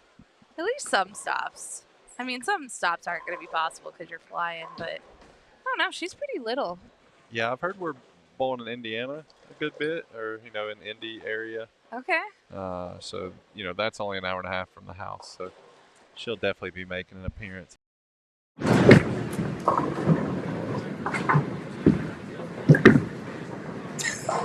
I'm going to go with someone hit the power cord. Be right back. I think I lost now.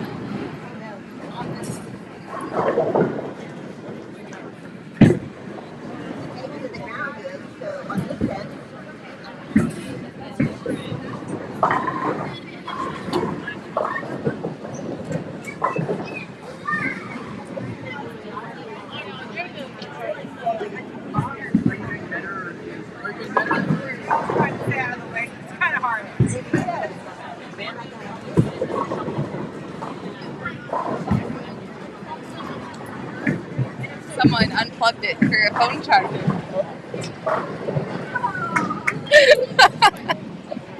And she was standing right there.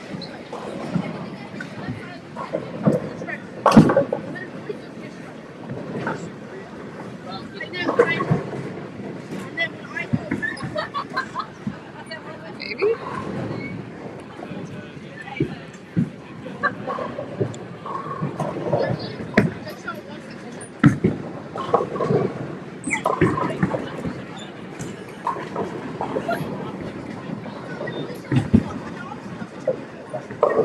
Is that my soundboard? That'll be great.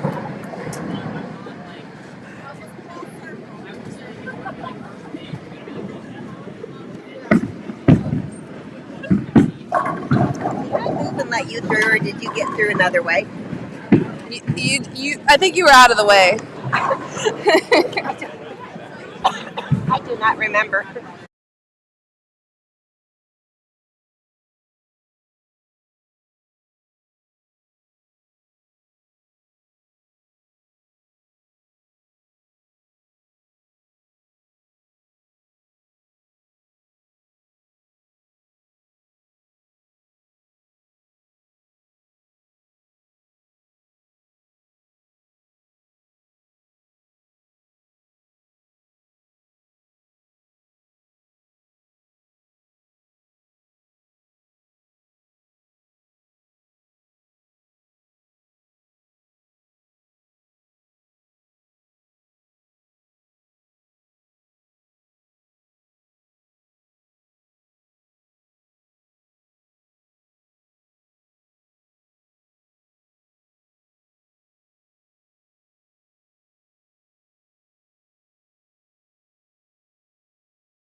Okay, that was fun. We're back. We're here. We have no Mia, but you No know, Mia. it's Yep. okay. You got a little Mia sighting. So yes, there was no audio for a moment, but we're back, and I have no idea what's going on. We got lots of strikes on 25 and 26. The kids did begin to strike a bit last game. We had some U18s, and they were banging. Yeah, took a little walk back and forth, and definitely seen some scores coming out for sure. Okay, 25 and 26, the bowlers in front of us. We have Mason Woodward, Isaiah Durflinger, Mateo Quintero, Gavin DeMoss, Cyrus Uchwal, and James Cliff KEGEL Jr. Blair, how do I check live scores? Bowlmetrics.com, All right. and then you should be able to find SYC Tennessee. Friends at home, you can do the same. Bowlmetrics.com. Yes. Oh, Josh Weems with the flying chicken tender on the 10. Killing it. You know, they do have combos of 2 chicken tenders, 3 chicken tenders, 4 chicken tenders, 5 chicken tenders, and 6 chicken tenders. Wow. A little bit of everything. All right, so I'm kind of flipping through scores here. We got U18 boys on this pair Yes, we do. through 3 games. So is it the top 3 medal? in Top each 3 pattern? medal, yep. So third place is 695, Harper Burnett. Elliot Gordon at 748, leading the way, and Weston Griffin, hometown boy, 699, and 10th is 646. So yeah, the boys are definitely starting to strike a little bit, but you know, after, like I was saying in the second game, you know, once that oil gets down the lane, you know, typically, I was about to say cheetah, but short pattern would typically get a little softer at times, especially for probably some of the older guys, a little bit higher speed, a little bit higher rev rates, able to take advantage of all the free friction near the gutter, and then, you know, a lot of that hold developed down the lane. Nice. Here's Joss. Joss got taller. He got some height on him. He did. He did get taller. Okay. Slightly. I'll believe you. But say I only see him a few times a year. We got Mateo, hometown bowler. He gets to is he stay. hometown here too? Okay. Yeah, he gets to stay at his house this weekend. And you know what Joss said? Hey, Mom, thanks for bringing me. There's the hotel room. I'm going to go stay with my buddy Mateo. It's funny.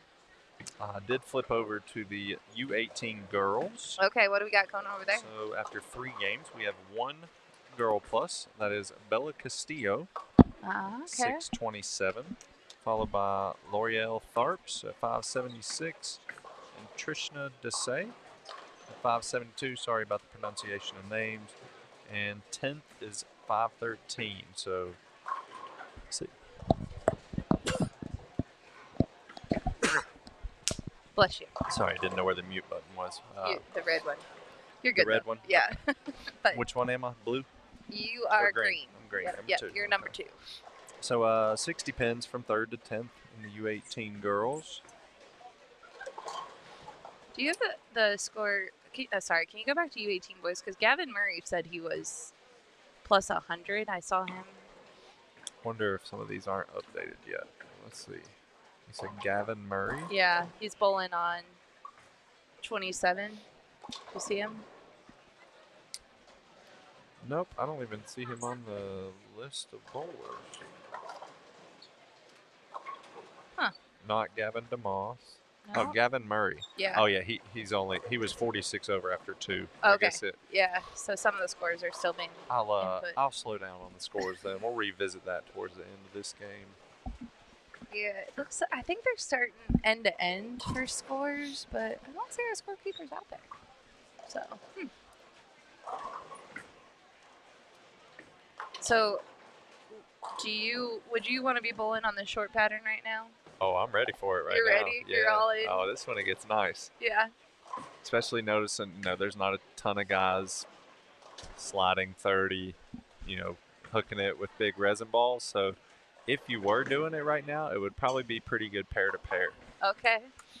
Just because you would be kind of left of the field, which, that happens a lot on tour. It's kind of like a race to see who can get the furthest left, because the reason why we move left so fast is to find fresh oil in the front part of the lane. And, just kind of looking around, not too many people doing that, but it could not be developed that way either, Yeah. But yeah, I'd take my chances these last couple games. But then again, I'm seeing, we got 278 going here, 268, 278. Front four, we did have a little slip up there on 24. Well, that's Brett Biondo. This is his first tournament. That's Vince Biondo's. I was going to say, is that Biondo's brother? Yeah. Okay. Yep. Brandon's brother. This is his first SYC, not his first tournament, obviously. Kid throws it great, but shout out to the Biondo family. I haven't seen him bowl either. I have to watch. Looks like he might have just slipped a little bit. Yeah, I think he got the foul. Yeah. That fries me out more than anything in bowling. It's fouling. It looked like he was slightly on fire. Because whenever I foul, I normally go on the lane every time. Like, there is no, barely sliding over it. Like, when I foul, I normally fall on the lane. And it always is good off my hand, though. Like, I'll make the spare. Typically, it happens on spare shots. But, yeah, that just makes me want to rip my jersey off. Yeah. I think Brett had that same experience, especially on the front board. Wasn't feeling good. Let's see what he got. Throws it great. He answered back. That's a tough thing to do after fouling, is stay behind the line the next shot and execute a good one. Nice bounce back there.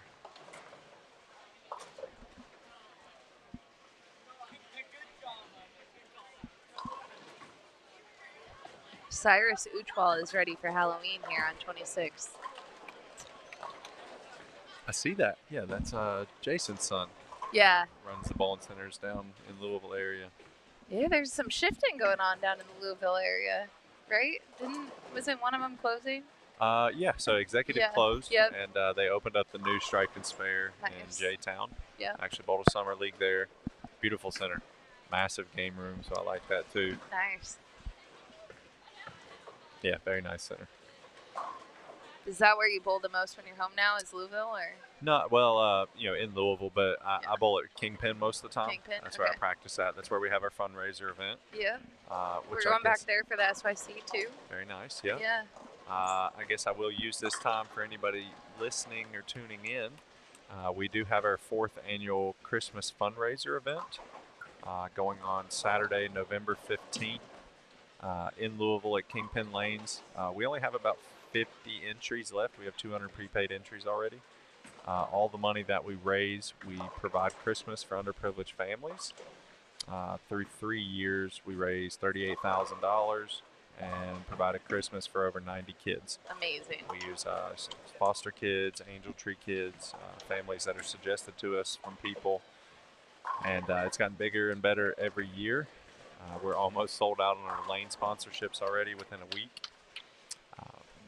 Working really hard to get a lot of cool stuff, either from obviously all the bowling companies through the industry, but trying to get a lot of nice prizes and items outside of the bowling industry as well, because we do raffle items, silent auction, door prizes, 50-50. We got these bowl strike jackpots in Kentucky, $1 a ticket. If your ticket gets drawn, you throw a strike, $500 cash. Well, I think So we did last that as year well. you took a picture of all the presents that were at your house. Oh, it's It gonna be was even bigger this year. massive It's gonna be- amount of gifts that you guys were trying to put into. How do you even get them in your truck, or do you have to have multiple trips? Well, so we did a lot of online shopping. Oh, okay, good. So it just looks like we're just full sending Christmas at our house. Yeah. But then, so we did 15 foster kids in North Carolina last year. That's awesome. And so I loaded everything up in my car, because I do get Santa bags, like these big that's bags. cool. Yeah. And just put everything in there. Yeah. And then label the bags for the children. and I actually met Guppy like halfway. We met in like Tennessee somewhere Okay, that's and fun. had Yeah. lunch, and then we drove back home.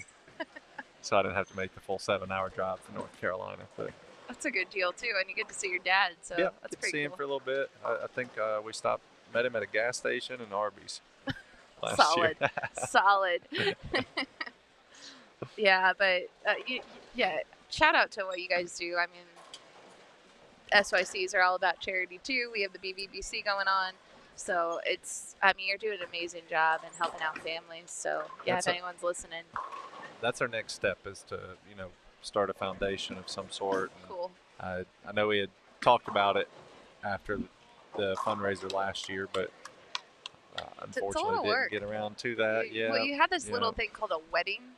Well, yeah. I mean, I had PBA tour before that. And, Yeah. so we had a little bit of a busy year, but we're doing all we can again for this year. Now, will the foundation be like a family foundation, or what do you think? Yeah, well, I guess now it could be a troop foundation, since we're all troops. But Yeah. I don't really know. I mean, it would definitely be something, a family foundation. Yeah. That's cool. We enjoy doing this stuff around Christmas, but obviously in the future, I could see us running multiple events throughout the year. Yeah. Even, a youth tournament with scholarships. Like, we have lots of big plans, but, right now we're focused on another big year of the fundraiser. That's cool. Well, good luck, and I think you guys are going to do great things. So if anybody is interested in that fundraiser, you can reach out to me on Facebook or Todd McGill. He is the tournament director. I live up in the Ohio area. We also have a Facebook page, Christmas Non-Pin No Tap. Super cool. You can reach out on any of those platforms. Like I said, we have about 50 spots left. We are taking 250 entries, so It's amazing. there will be a lot of people there too. Mateo putting together a nice game here on 25 and 26. He is. Turkey, spare turkey. Just looking up too, we got James Cliff KEGEL Jr. Cliff is his nickname. He's from Meridianville, Alabama, outside of Huntsville. Bowls at Redstone Lanes, first SYC. He shot a 297 in his third year of bowling. Loves making friends on the lanes. Plays computer games. Makes some music on his computer. Learns a lot about cars. He wants to shout out to his coach, James Moore, Alabama A&M women's bowling coach, Coach Lee. Okay. Roll X Academy League, Pin Palace League, and his family, Uncle Michael, and grandparents. So, Very nice. a few shout-outs. Large support team for him. We love that. We love seeing all the kids. They really do have a support team. I mean, yeah, this place is packed. Not just Yeah. on the lanes, but back behind it as well. Yeah, I was just talking to Leanne, and we're going to have to make some announcements in the afternoon about just keeping some aisleways clear, because there are so many people in here.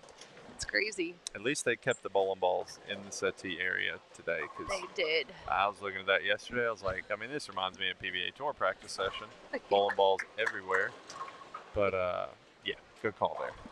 And Leanne did have the good idea of, kids, it really is like a PBA Tour stuff, because the kids have a full arsenal, and they're bowling on 3 different patterns. So you never know what you might need. But we did limit it to 2 bags in the settee area today. We have a huge paddock, which is great, and 6 balls should be able to do it in 6, I think.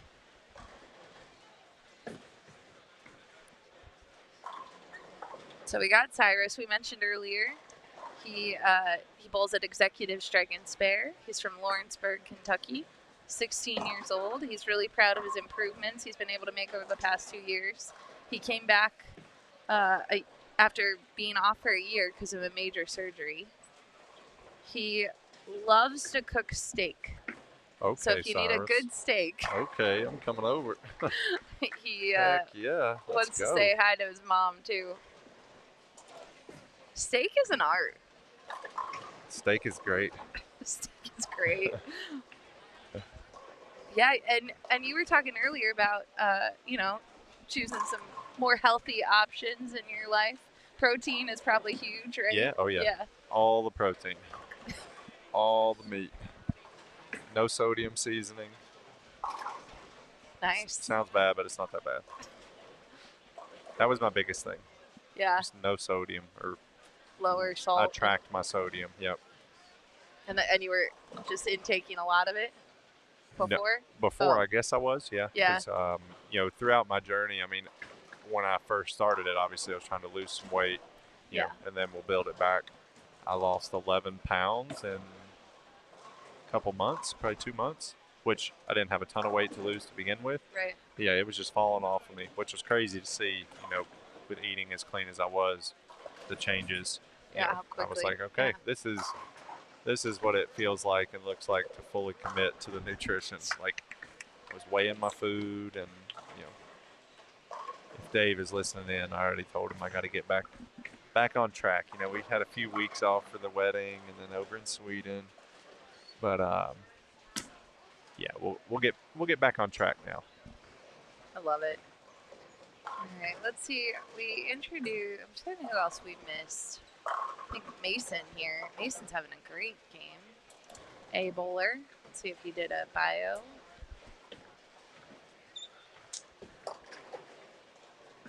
That might be the shiniest red IQ I've ever seen go down the lane on 25. If that was a red IQ. It either was that or a ruby. Is it a ruby? No, I don't think so. No, it's that's not. a red IQ. Yeah. All right, level. Oh, come on. Great shot from Mason there. Do you know if we're able to use the level in USBC events next year? I'm sure I could ask somebody else with Storm, but well, so I read the rule, and I still am learning all of the changes. Yeah, I guess in like the rules. it's something about it's got to absorb in a certain amount of time or something. So I think the level's okay. Okay. Yeah. I was wondering about that because it's either going to be levels or dull plastic balls at the U.S. Open for the short pattern. Yeah, because level really was a whole new chemistry of materials. Right. So I think the level's okay. Okay. Yeah. All right, we don't have to quit. But then the kid for the kids, like this is where, like I really need to do my homework on the urethane changes. But the kids at Junior Gold, their qualifying is a different rule than their when they get to the match play at Junior Gold. So they can use urethane during qualifying. But they can't use it in match play. Yeah. No comment. Yeah, we'll just leave that there. They did the USBC did a live stream that I did not watch this week. I was working and then traveling and stuff. Yeah, so I would say go do your research and don't quote me on any official rulings. At the SYC though, it's all open as of right now. We haven't made any changes. The only thing that's the original banned balls. Those are the ones that are still banned, but yeah, that's where we're at. Okay. I think maybe you have to look at it in 2026, but I'm not really. I don't know. I'm not sure what we're gonna do. So. Oh, that's funny. That's funny. It was a crazy week of announcements last week. Let me tell you. Say we got any new balls coming out? Not yet, but pretty soon. But not yet. Spoiler alert. But yeah, no. The newest one though, the Gremlin, that ball is hot. Have you thrown a Gremlin yet? Mm-hmm. You like that one? I like it. Yeah. It's I loved the UC2, and Schlem told me it's UC2 like. Oh no. I was hoping that because that's baby girl right there. Yeah, right. UC2 was so good. It goes Mia and then UC2. Oh, I love that Mia comes in front of that. But I did notice the Gremlin's just a little smoother down the lane because I feel like it is just a little bit earlier than a UC2. Okay. I've only drilled one, and I left it in Sweden. I signed it. Oh, okay. Because that one was a little too smooth for me. Yeah. So okay. I talked to Rob while we were over there, and we're going to drill up a different one. Nice. To make it a little bit quicker. But definitely a very useful piece. I can see it being, it's one of those ASIM pearls, but definitely not a big footprint in the front. You know, it's not Attention Star, it's not Physics Blackout, it's not Origin. It's much cleaner than all those. So I feel like it fits a window that we haven't had a release. I guess it would be in the Equinox. Okay. You know, Yeah. kind of clean like an Equinox, but a little bit different core numbers, a little bit different diff. So I was excited with that. I guess there's one more after that, right? Hyperdrive Pearl. Yeah, the Hyperdrive Pearl. Yep. I didn't want to like say something wrong. Yep. I've seen Nope. videos. That one. Yeah. I've No. seen all the That videos one on is that. coming out next week. I think 19th is when that Okay. one releases. That one's. I think people have been liking that one too. I'm excited for that. Cove and Ember was a Yep, Cove hot and Ember. release this summer. That's from the global side. I've used, well, I would say I've used them, but haven't bowled in 2 weeks now. But I did drill up the Cove and Ember before Sweden, used them a little bit in practice. I was pretty impressed with the Ember. It could handle a lot of oil.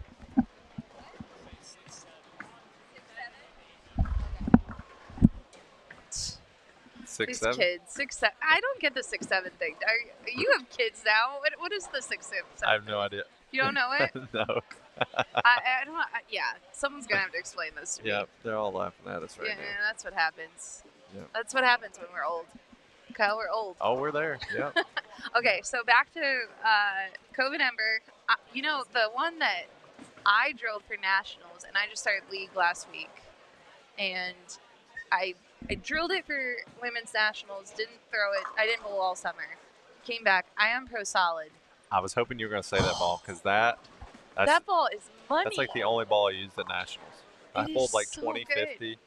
I made a lot of money at nationals this year too, and Ion Pro Solid. Yep. Like, do not sleep on this ball, kids or parents or anyone. It's completely different than the Ion Pro, Yes.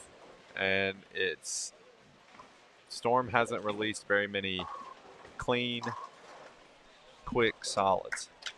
You know, it's clean and it's quick down the lane for a solid, but that's the key part. Is it's a solid, so it's a very good transition piece. Like when you get out of the smooth balls after the first game or two, and you feel like, all right, I need something quicker down the lane.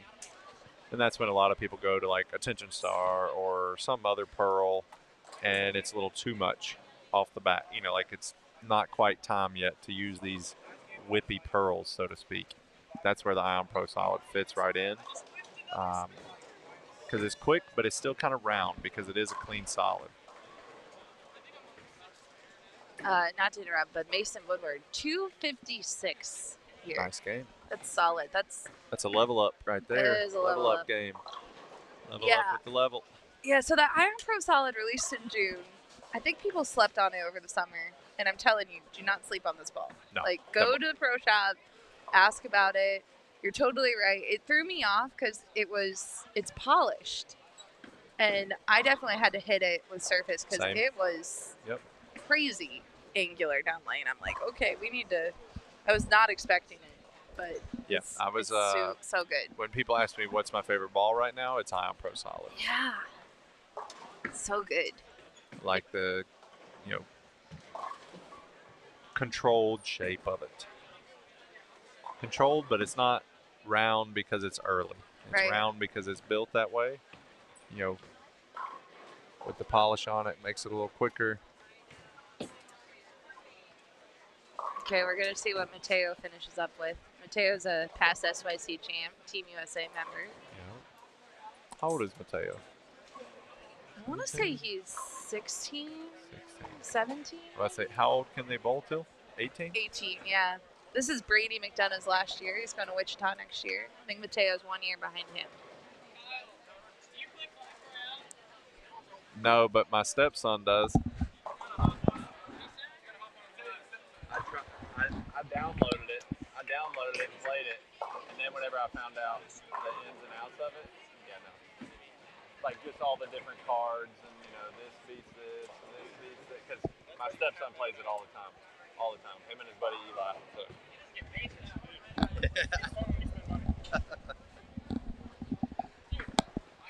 So we jinxed Mateo, in case you were wondering. Oh, we did? Oh, Yeah. 5. Greek church. Oh, 5-3. 239. We'll take it. I mean- but We're going to have Caitlin Abagania step in for the final game of the round. okay. Oh, yeah, that's a little rough finish there for Yeah, Mateo, yeah. but still 239. That's karma for making us say whatever 6'7" is. Yeah, 6'7". Yeah. Mateo, that's Yeah, karma Mateo, right there. 6'7". He wanted us to say it. Oh man. Okay, Kyle. Well, thanks for hanging out with us. We'll get you back in this afternoon. Yep. Hope you enjoy a nice lunch. Here we're going to Refresh. this Mexican place, Oh, Margarita House. Oh. Obviously for no margaritas, Yeah. but they said it's like the best Mexican in town, so we're going to try it out. Okay, well, let us know. We're Mexican fans, so let us know how it is. So, Will all right, do. we'll take a short break and we'll be right back. All right.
All right, welcome back, and I am joined by Miss Keelan Abagania, past SYC champion. Yes, I'm so excited to be here. Thank you so much for letting me in the booth. Caitlin, you are going to college just down the street at Vandy. How's life? It's amazing. I love Vanderbilt. I love the campus. I love the team. It's going really well so far. That's great. That's what we like to hear. We like to hear happiness, and it's awesome. So, hold on a second. Doing a little maneuvering over here. No one can see it, so it's good, except us. All right, so we are in Game 5. Caitlin, do you miss SYCs? I do miss SYCs. It's so weird walking in here and not bowling.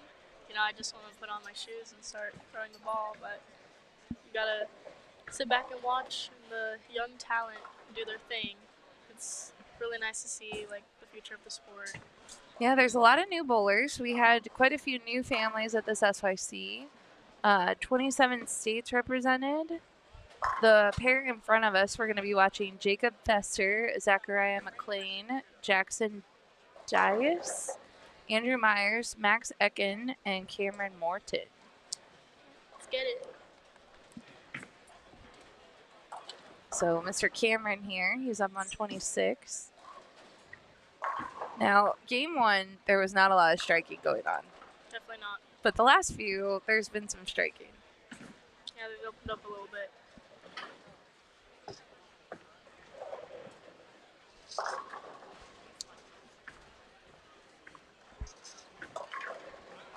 So Cameron is from Jacksonville. I'm not sure.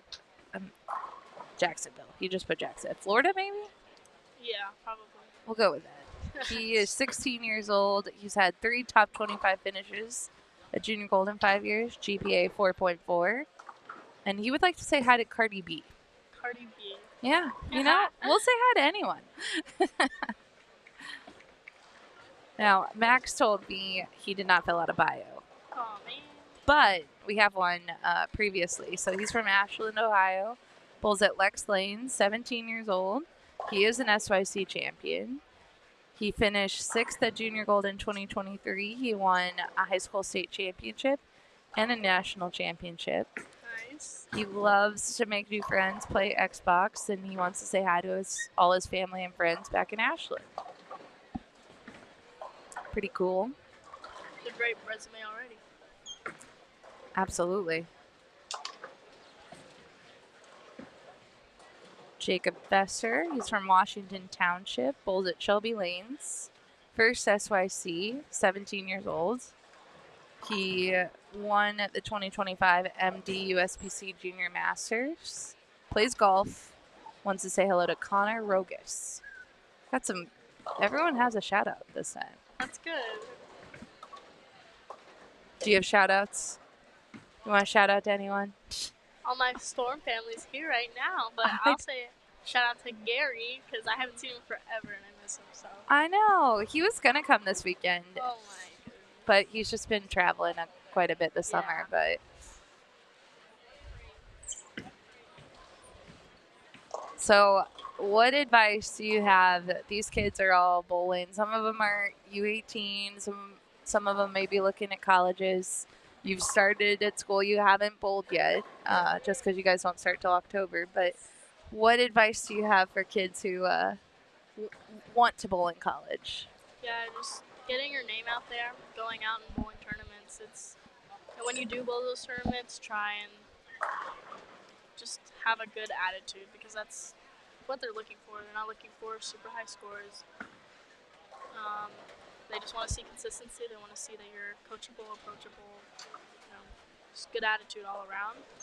I think a really big misconception with college bowling is people think that coaches need to come up to them all the time, which isn't always the case. It's always good to have a resume on file of just things that your accomplishments, but also like school stuff. And reaching out is a good thing. I reached out to, when I was getting recruited, I reached out to multiple coaches, and it's just sometimes coaches, there's so many kids and it's hard for them to get all of them, so getting your name out there is a really big thing. Yeah, that's a good advice, because it is, like, I think sometimes people think that it's the coach's job to reach out to you, but it's really not. They don't know that you're interested in the program until you let them know, hey, I'm interested. It also just shows like your dedication to wanting to bowl for them. It's another good plus that you can show them.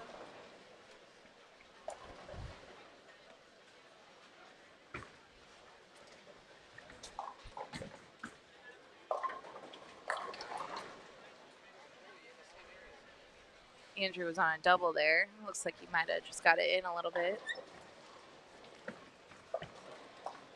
I think the lanes are transitioning a little bit, though, too. 25 has a spot that if you hit, it does not do anything. Yeah.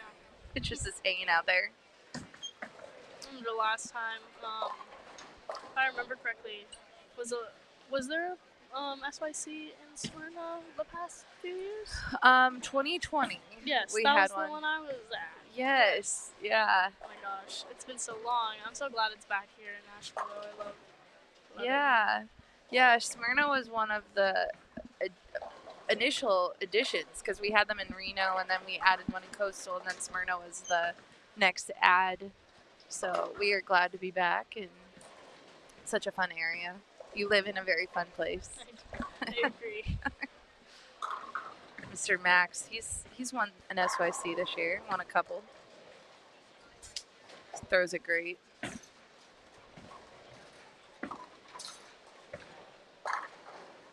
All these kids are striking. Yeah. See a lot of Thane out there. Yeah, Looks what- good too. Kyle was saying that's what he would like to be throwing. Makes sense. He was Higher bowling. rub rate. 35 feet. 26 mils. Yep. It's good to control the lane from the back. How would you be attacking the pattern right now? Man, urethrane's never been my strong suit, but I wouldn't doubt trying it. I wouldn't say no to trying it for sure. Probably start in a big ASIM ball. Okay. A little bit of surface, just so it's not super sharp off the back end. And as lanes transition, whether urethrane's pushing the ball down, probably switch to something a little cleaner. But it's always hard to say when you're watching and not bowling. It is. Sometimes it's easier, but sometimes it's not. Yeah. This morning it's looked pretty tricky. They looked super tricky this morning. They were super, how do I say, bowling balls off the end of the pattern were just flying. Can't miss in, and kind of get your angles a little bit too steep, it'll dip in the gutter.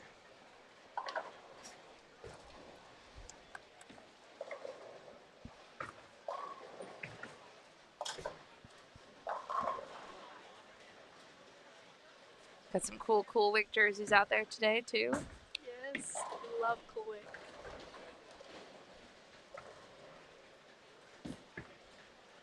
Andrew, I think, is blaming himself. He just needs to take a little step left.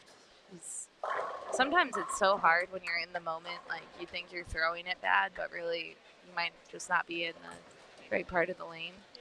Well, that was a good shot.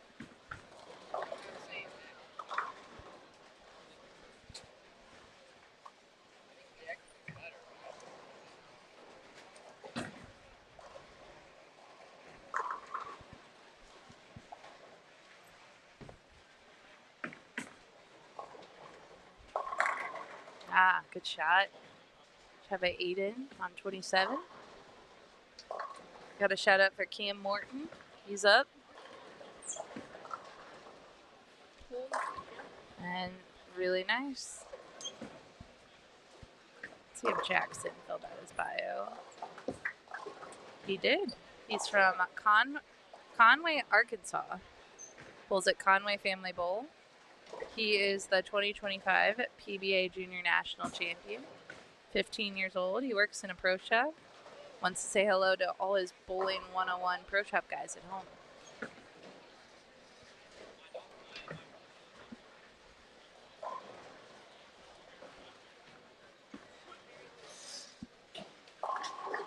Nice. Oh, hit the pin. Caitlin, you guys do workouts at Vanderbilt too, right? Yeah, we do. How are those going? Oh man, I know I definitely had to step it up during the summer before coming here. Make sure I wasn't, just thrown off the deep end. Yeah. They're very intense, but they're just getting us ready for those really long 7-8 hour days and making sure that throughout those 7-8 hour days, we're 100%, we're strong, ready to go. We're not fighting, like, feeling Fatigue weak, fatigue, exactly. Yeah, that's good. Yeah, our trainer Darren, he's really hard on us, but he wants the best for us, and he does a great job. We just did our 9/11 workout. Yeah. Ooh, that was rough, but it felt good. Felt Yeah. really good to do it as a team. Yeah. And then when it's done, you probably feel good because you put in a really good workout, right? Oh yeah, Minus all the pain you feel after, right? yeah. We're all a little bit sore, Yeah. but I mean, I personally love the feeling of being sore just because it just means I'm putting in that movement, getting that movement in. Yeah. It's good that you started over the summer, though. Yeah, I'm glad I did too. Hit it. Aw. Good try by Manny.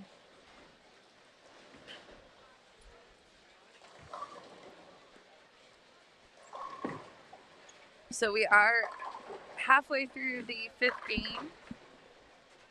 We'll take a short break for lunch, about an hour, and then they'll come back. We'll 5 more games on the medium pattern this afternoon. What's the length of that one? 40 feet. 40. 40 feet, 27.4 mils. That'll be a fun one. Tyler Troop just popped in. What's up, Tyler? We have been keeping Kyle busy. He's been in the live stream booth 2 games already. We also had Mia in here, the puppy. Have you met Kyle's dog? I haven't. I saw her though. She's so sweet. She's a sweet dog.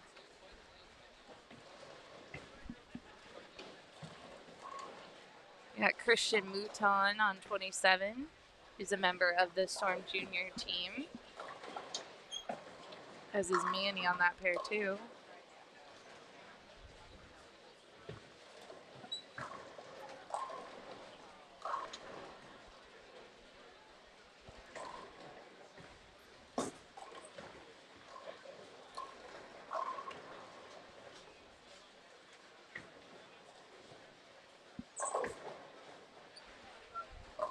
Another good one for Cameron.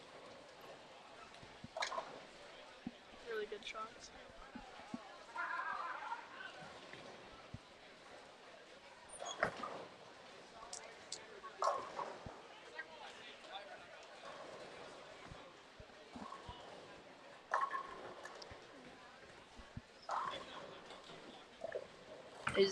How's your class schedule going?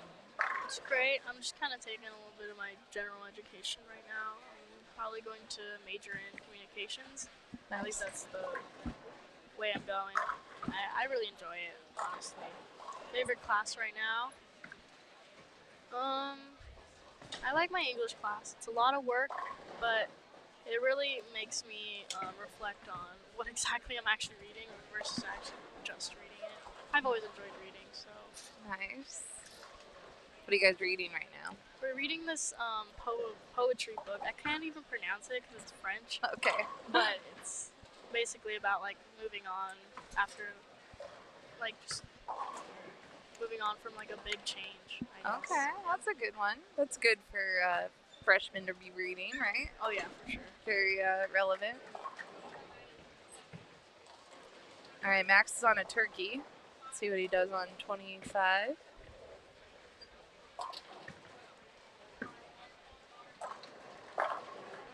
Nice.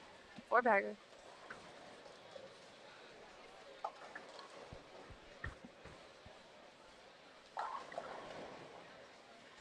I think Max is going to be one that's going to be trying to find a bowling college in a couple years, maybe 1 year. I think he ages out this year, actually. This is his last year, so. Those are great. Now your tournaments are mostly the girls' teams, so you won't see the guys for a minute. Yeah, we won't see them like at all. Yeah. Is that going to be weird? No. No. I guess it's a change. Yeah. You'll still see them at like team trials and Yeah. different stuff that you might do. Yeah, I'll be there at trials. It'll be fun. It's back in Vegas. That's right. Though I love Reno. Love bowling there. Yeah.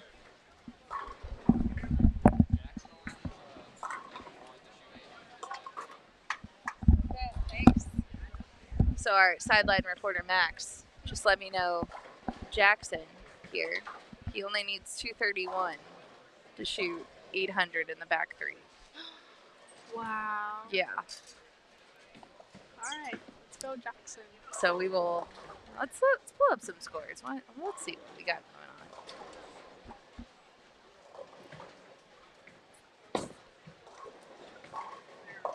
So scores are on bowlmetrics.com as always. That's our official scoring system of the SYC. So Jackson He is plus 131. So Cameron Morton actually is leading. He's plus 145. He shot 268 game 4, but Jackson's right behind him. He had a very rough start. He shot 138, and then he went 224, 290, 279. That's how you do it. Plus 131. Spiro Shank in third currently, plus 110. Great spare. These are tight, though. Elliot Gordon, plus 109. Preston Smith, plus 77. Over on the girls' side in the U18, Macy Jones, My girl Mace. minus 24. Anna Antony, we have no one plus in the U18 girls. Top. Anna Antony, minus 52. Malia Briggs, minus 76. Trishna Desai, minus 80. And Alea Kerrigan, plus minus 98. U15 boys. Benjamin Dolly, plus 12. Chris Wagner, plus 19. And Caden Curry, plus 3.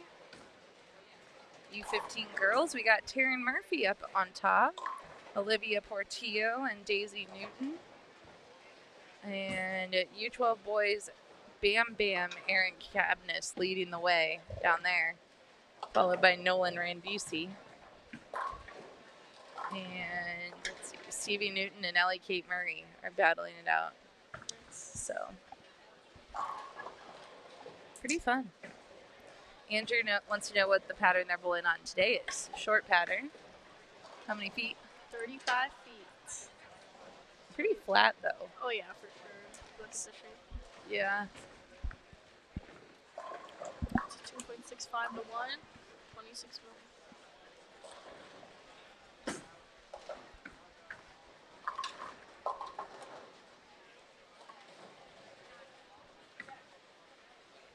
What I really like about Max is he's always aware of his surroundings and kind of what other people are doing. And he cheers on everyone else. He's really a good team player.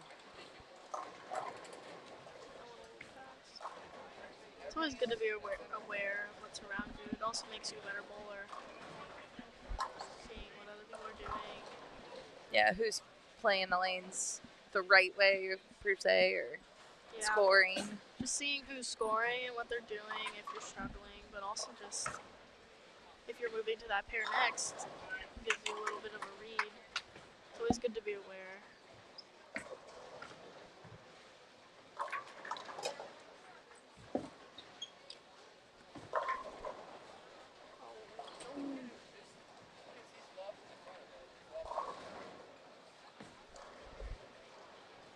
Great spare by Max.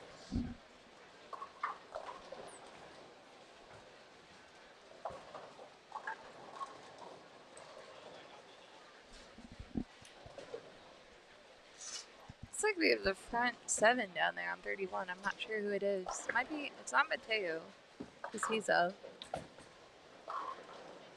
We'll have to keep an eye on it down there.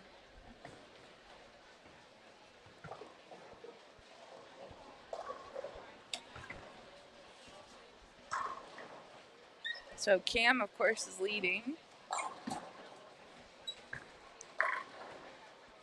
That was just pretty good.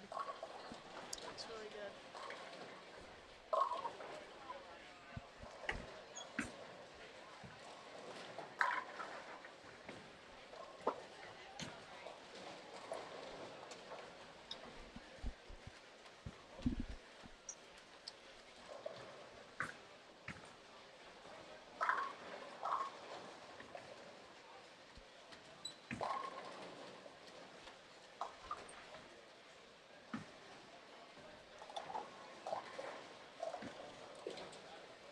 What do you think Jacob's doing?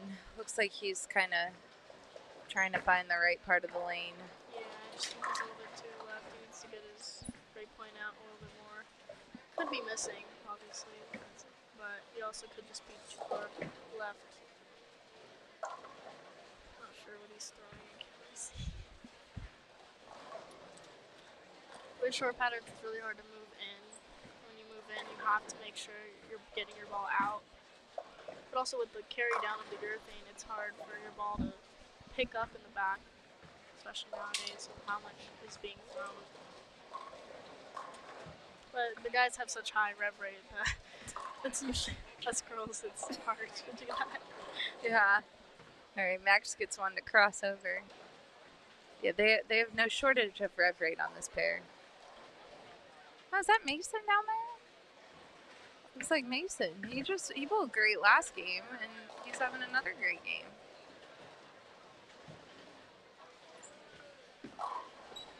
Wow.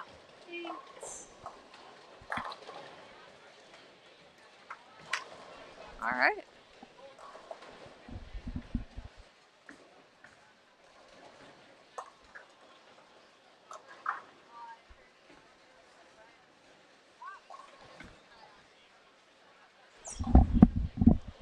Setting up a sideline reporter.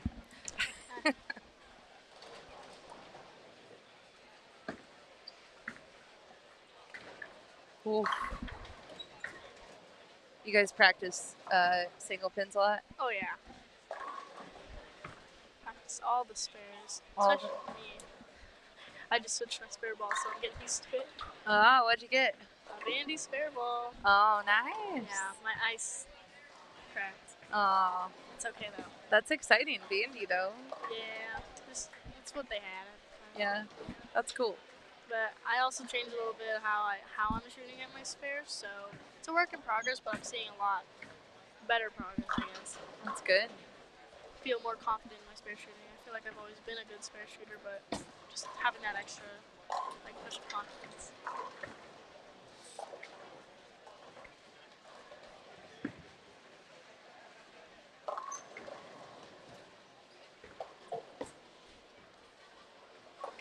All right, Jackson is gonna need to go a little bit if he wants to get to that. He will not.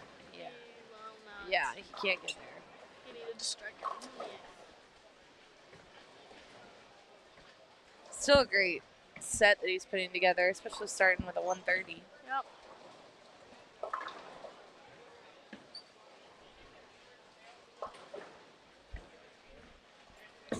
Oh, his run ended there. Oh, it's because I told someone. Dang it. Sorry, Mason. That's on me.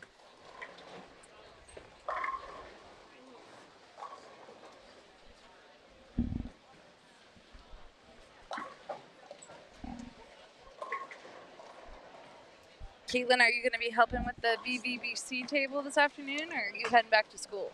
A lot of the girls are actually coming over soon, I think. Oh, So great. probably gonna help Alyssa out a Nice. little bit. Me and Sapphire here since this morning, but That's cool. it's always for a good cause. Yeah. I think the kids like seeing you here too, because the parents could ask you guys questions. And kids can get a little idea about what college bowling's like. Yeah, for sure. Thanks for joining us this weekend.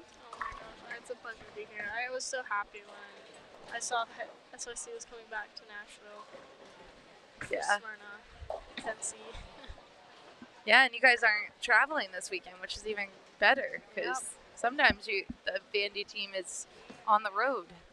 Yeah, our season didn't start till, well, it already kind of started, but our first tournament is until mid-October, so. Nice. Are your parents thinking they'll come watch a match or two, or? Yeah, they'll be at the Fort Worth one. Nice. That's cool.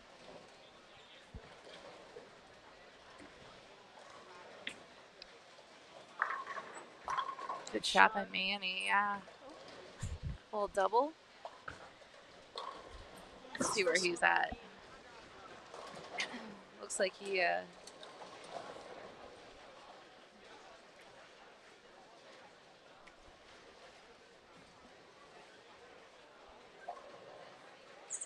so I think he really wanted this one because it doesn't look like he's minus 32 going into this game. So this will be a huge help. It looks like everybody started a little slow today. Everyone needed a little more protein at breakfast or something. Although it was tough. It was really tough that first game. Yeah, it was just, Everyone kind of was playing different parts of the lane too, which doesn't always help. yeah, I think honestly with all the urethane it actually helped give a little hold because There was no hold this morning whatsoever.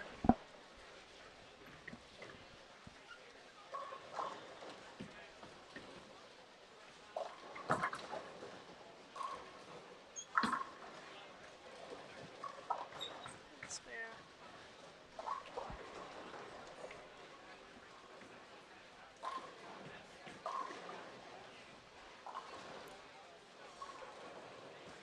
So as we mentioned, we will be taking a break, but we'll have our awards ceremony where we'll be awarding our medalists. The top 3 in each division get a gold, silver, and bronze medal for the short pattern. They'll get that on medium and long as well, and then the overall champions, which, Caitlin, you've been, how many SYC titles did you rack up? I had 5. 5? That's a lot. It is a lot. I'm grateful for like my time spent. Yeah. SYCs. They're one of my favorites. Good. Well, we miss you, and we wish you the best in your future endeavors for sure.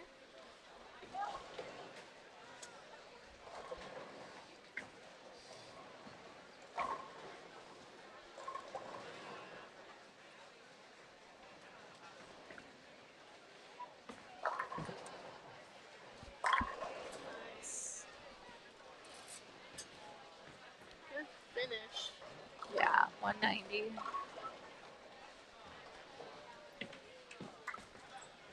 I'll change. Here you go. Give it 10 out. He's like, why didn't I do that the whole time, right? That's the worst. It's the worst feeling. But it's okay. Happens to everyone. Yeah. Sometimes you just can't doubt yourself. I mean, gut feeling is always, most of the time it's right. At least for me. I think this left lane is really hard. Because I've seen Max go left a couple times, Yeah. and I'm not sure he's missing by much. That lane is just taking off on him, and then there's that dead stop spot out there.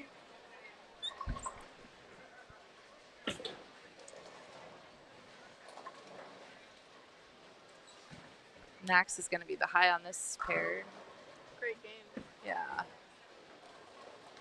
Good spare.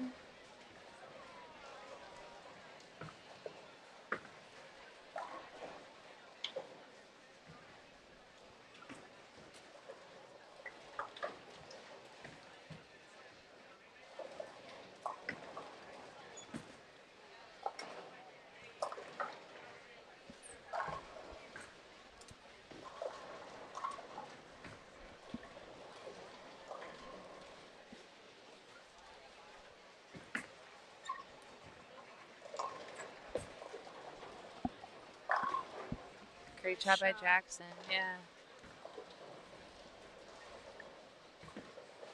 Probably not how he wanted to finish, but still put together a solid game. Yeah, he had 2 really high games, and he came back from a really, really low game, so it takes a lot of mental focus to do that. Sometimes a lot of people just kind of check out after that, but the best bowlers are the ones that know how to come back from times like that, because it's going to happen to everyone. For sure. Nice shot. Really good. All right, and then we're watching Cam. So he was leading going into this game. We'll see what happens. We can only see a little small section of the Bowling Center, so we don't know what other games are out there. See what I mean about 25? Yeah.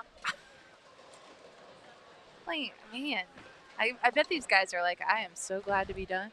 Yeah. I don't want to bowl another game.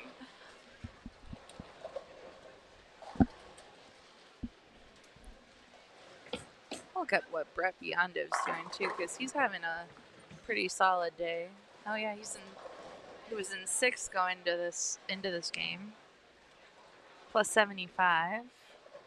Really consistent. 189, 235, 222, 229. So solid day for Mr. Brett.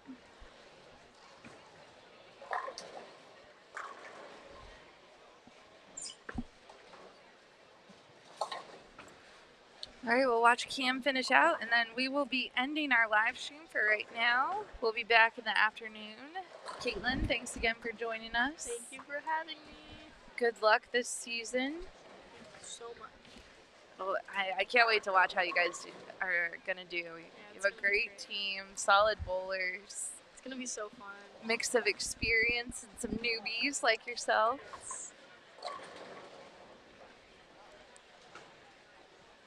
All right, let's see here. Come on, Cam, finish with a strike.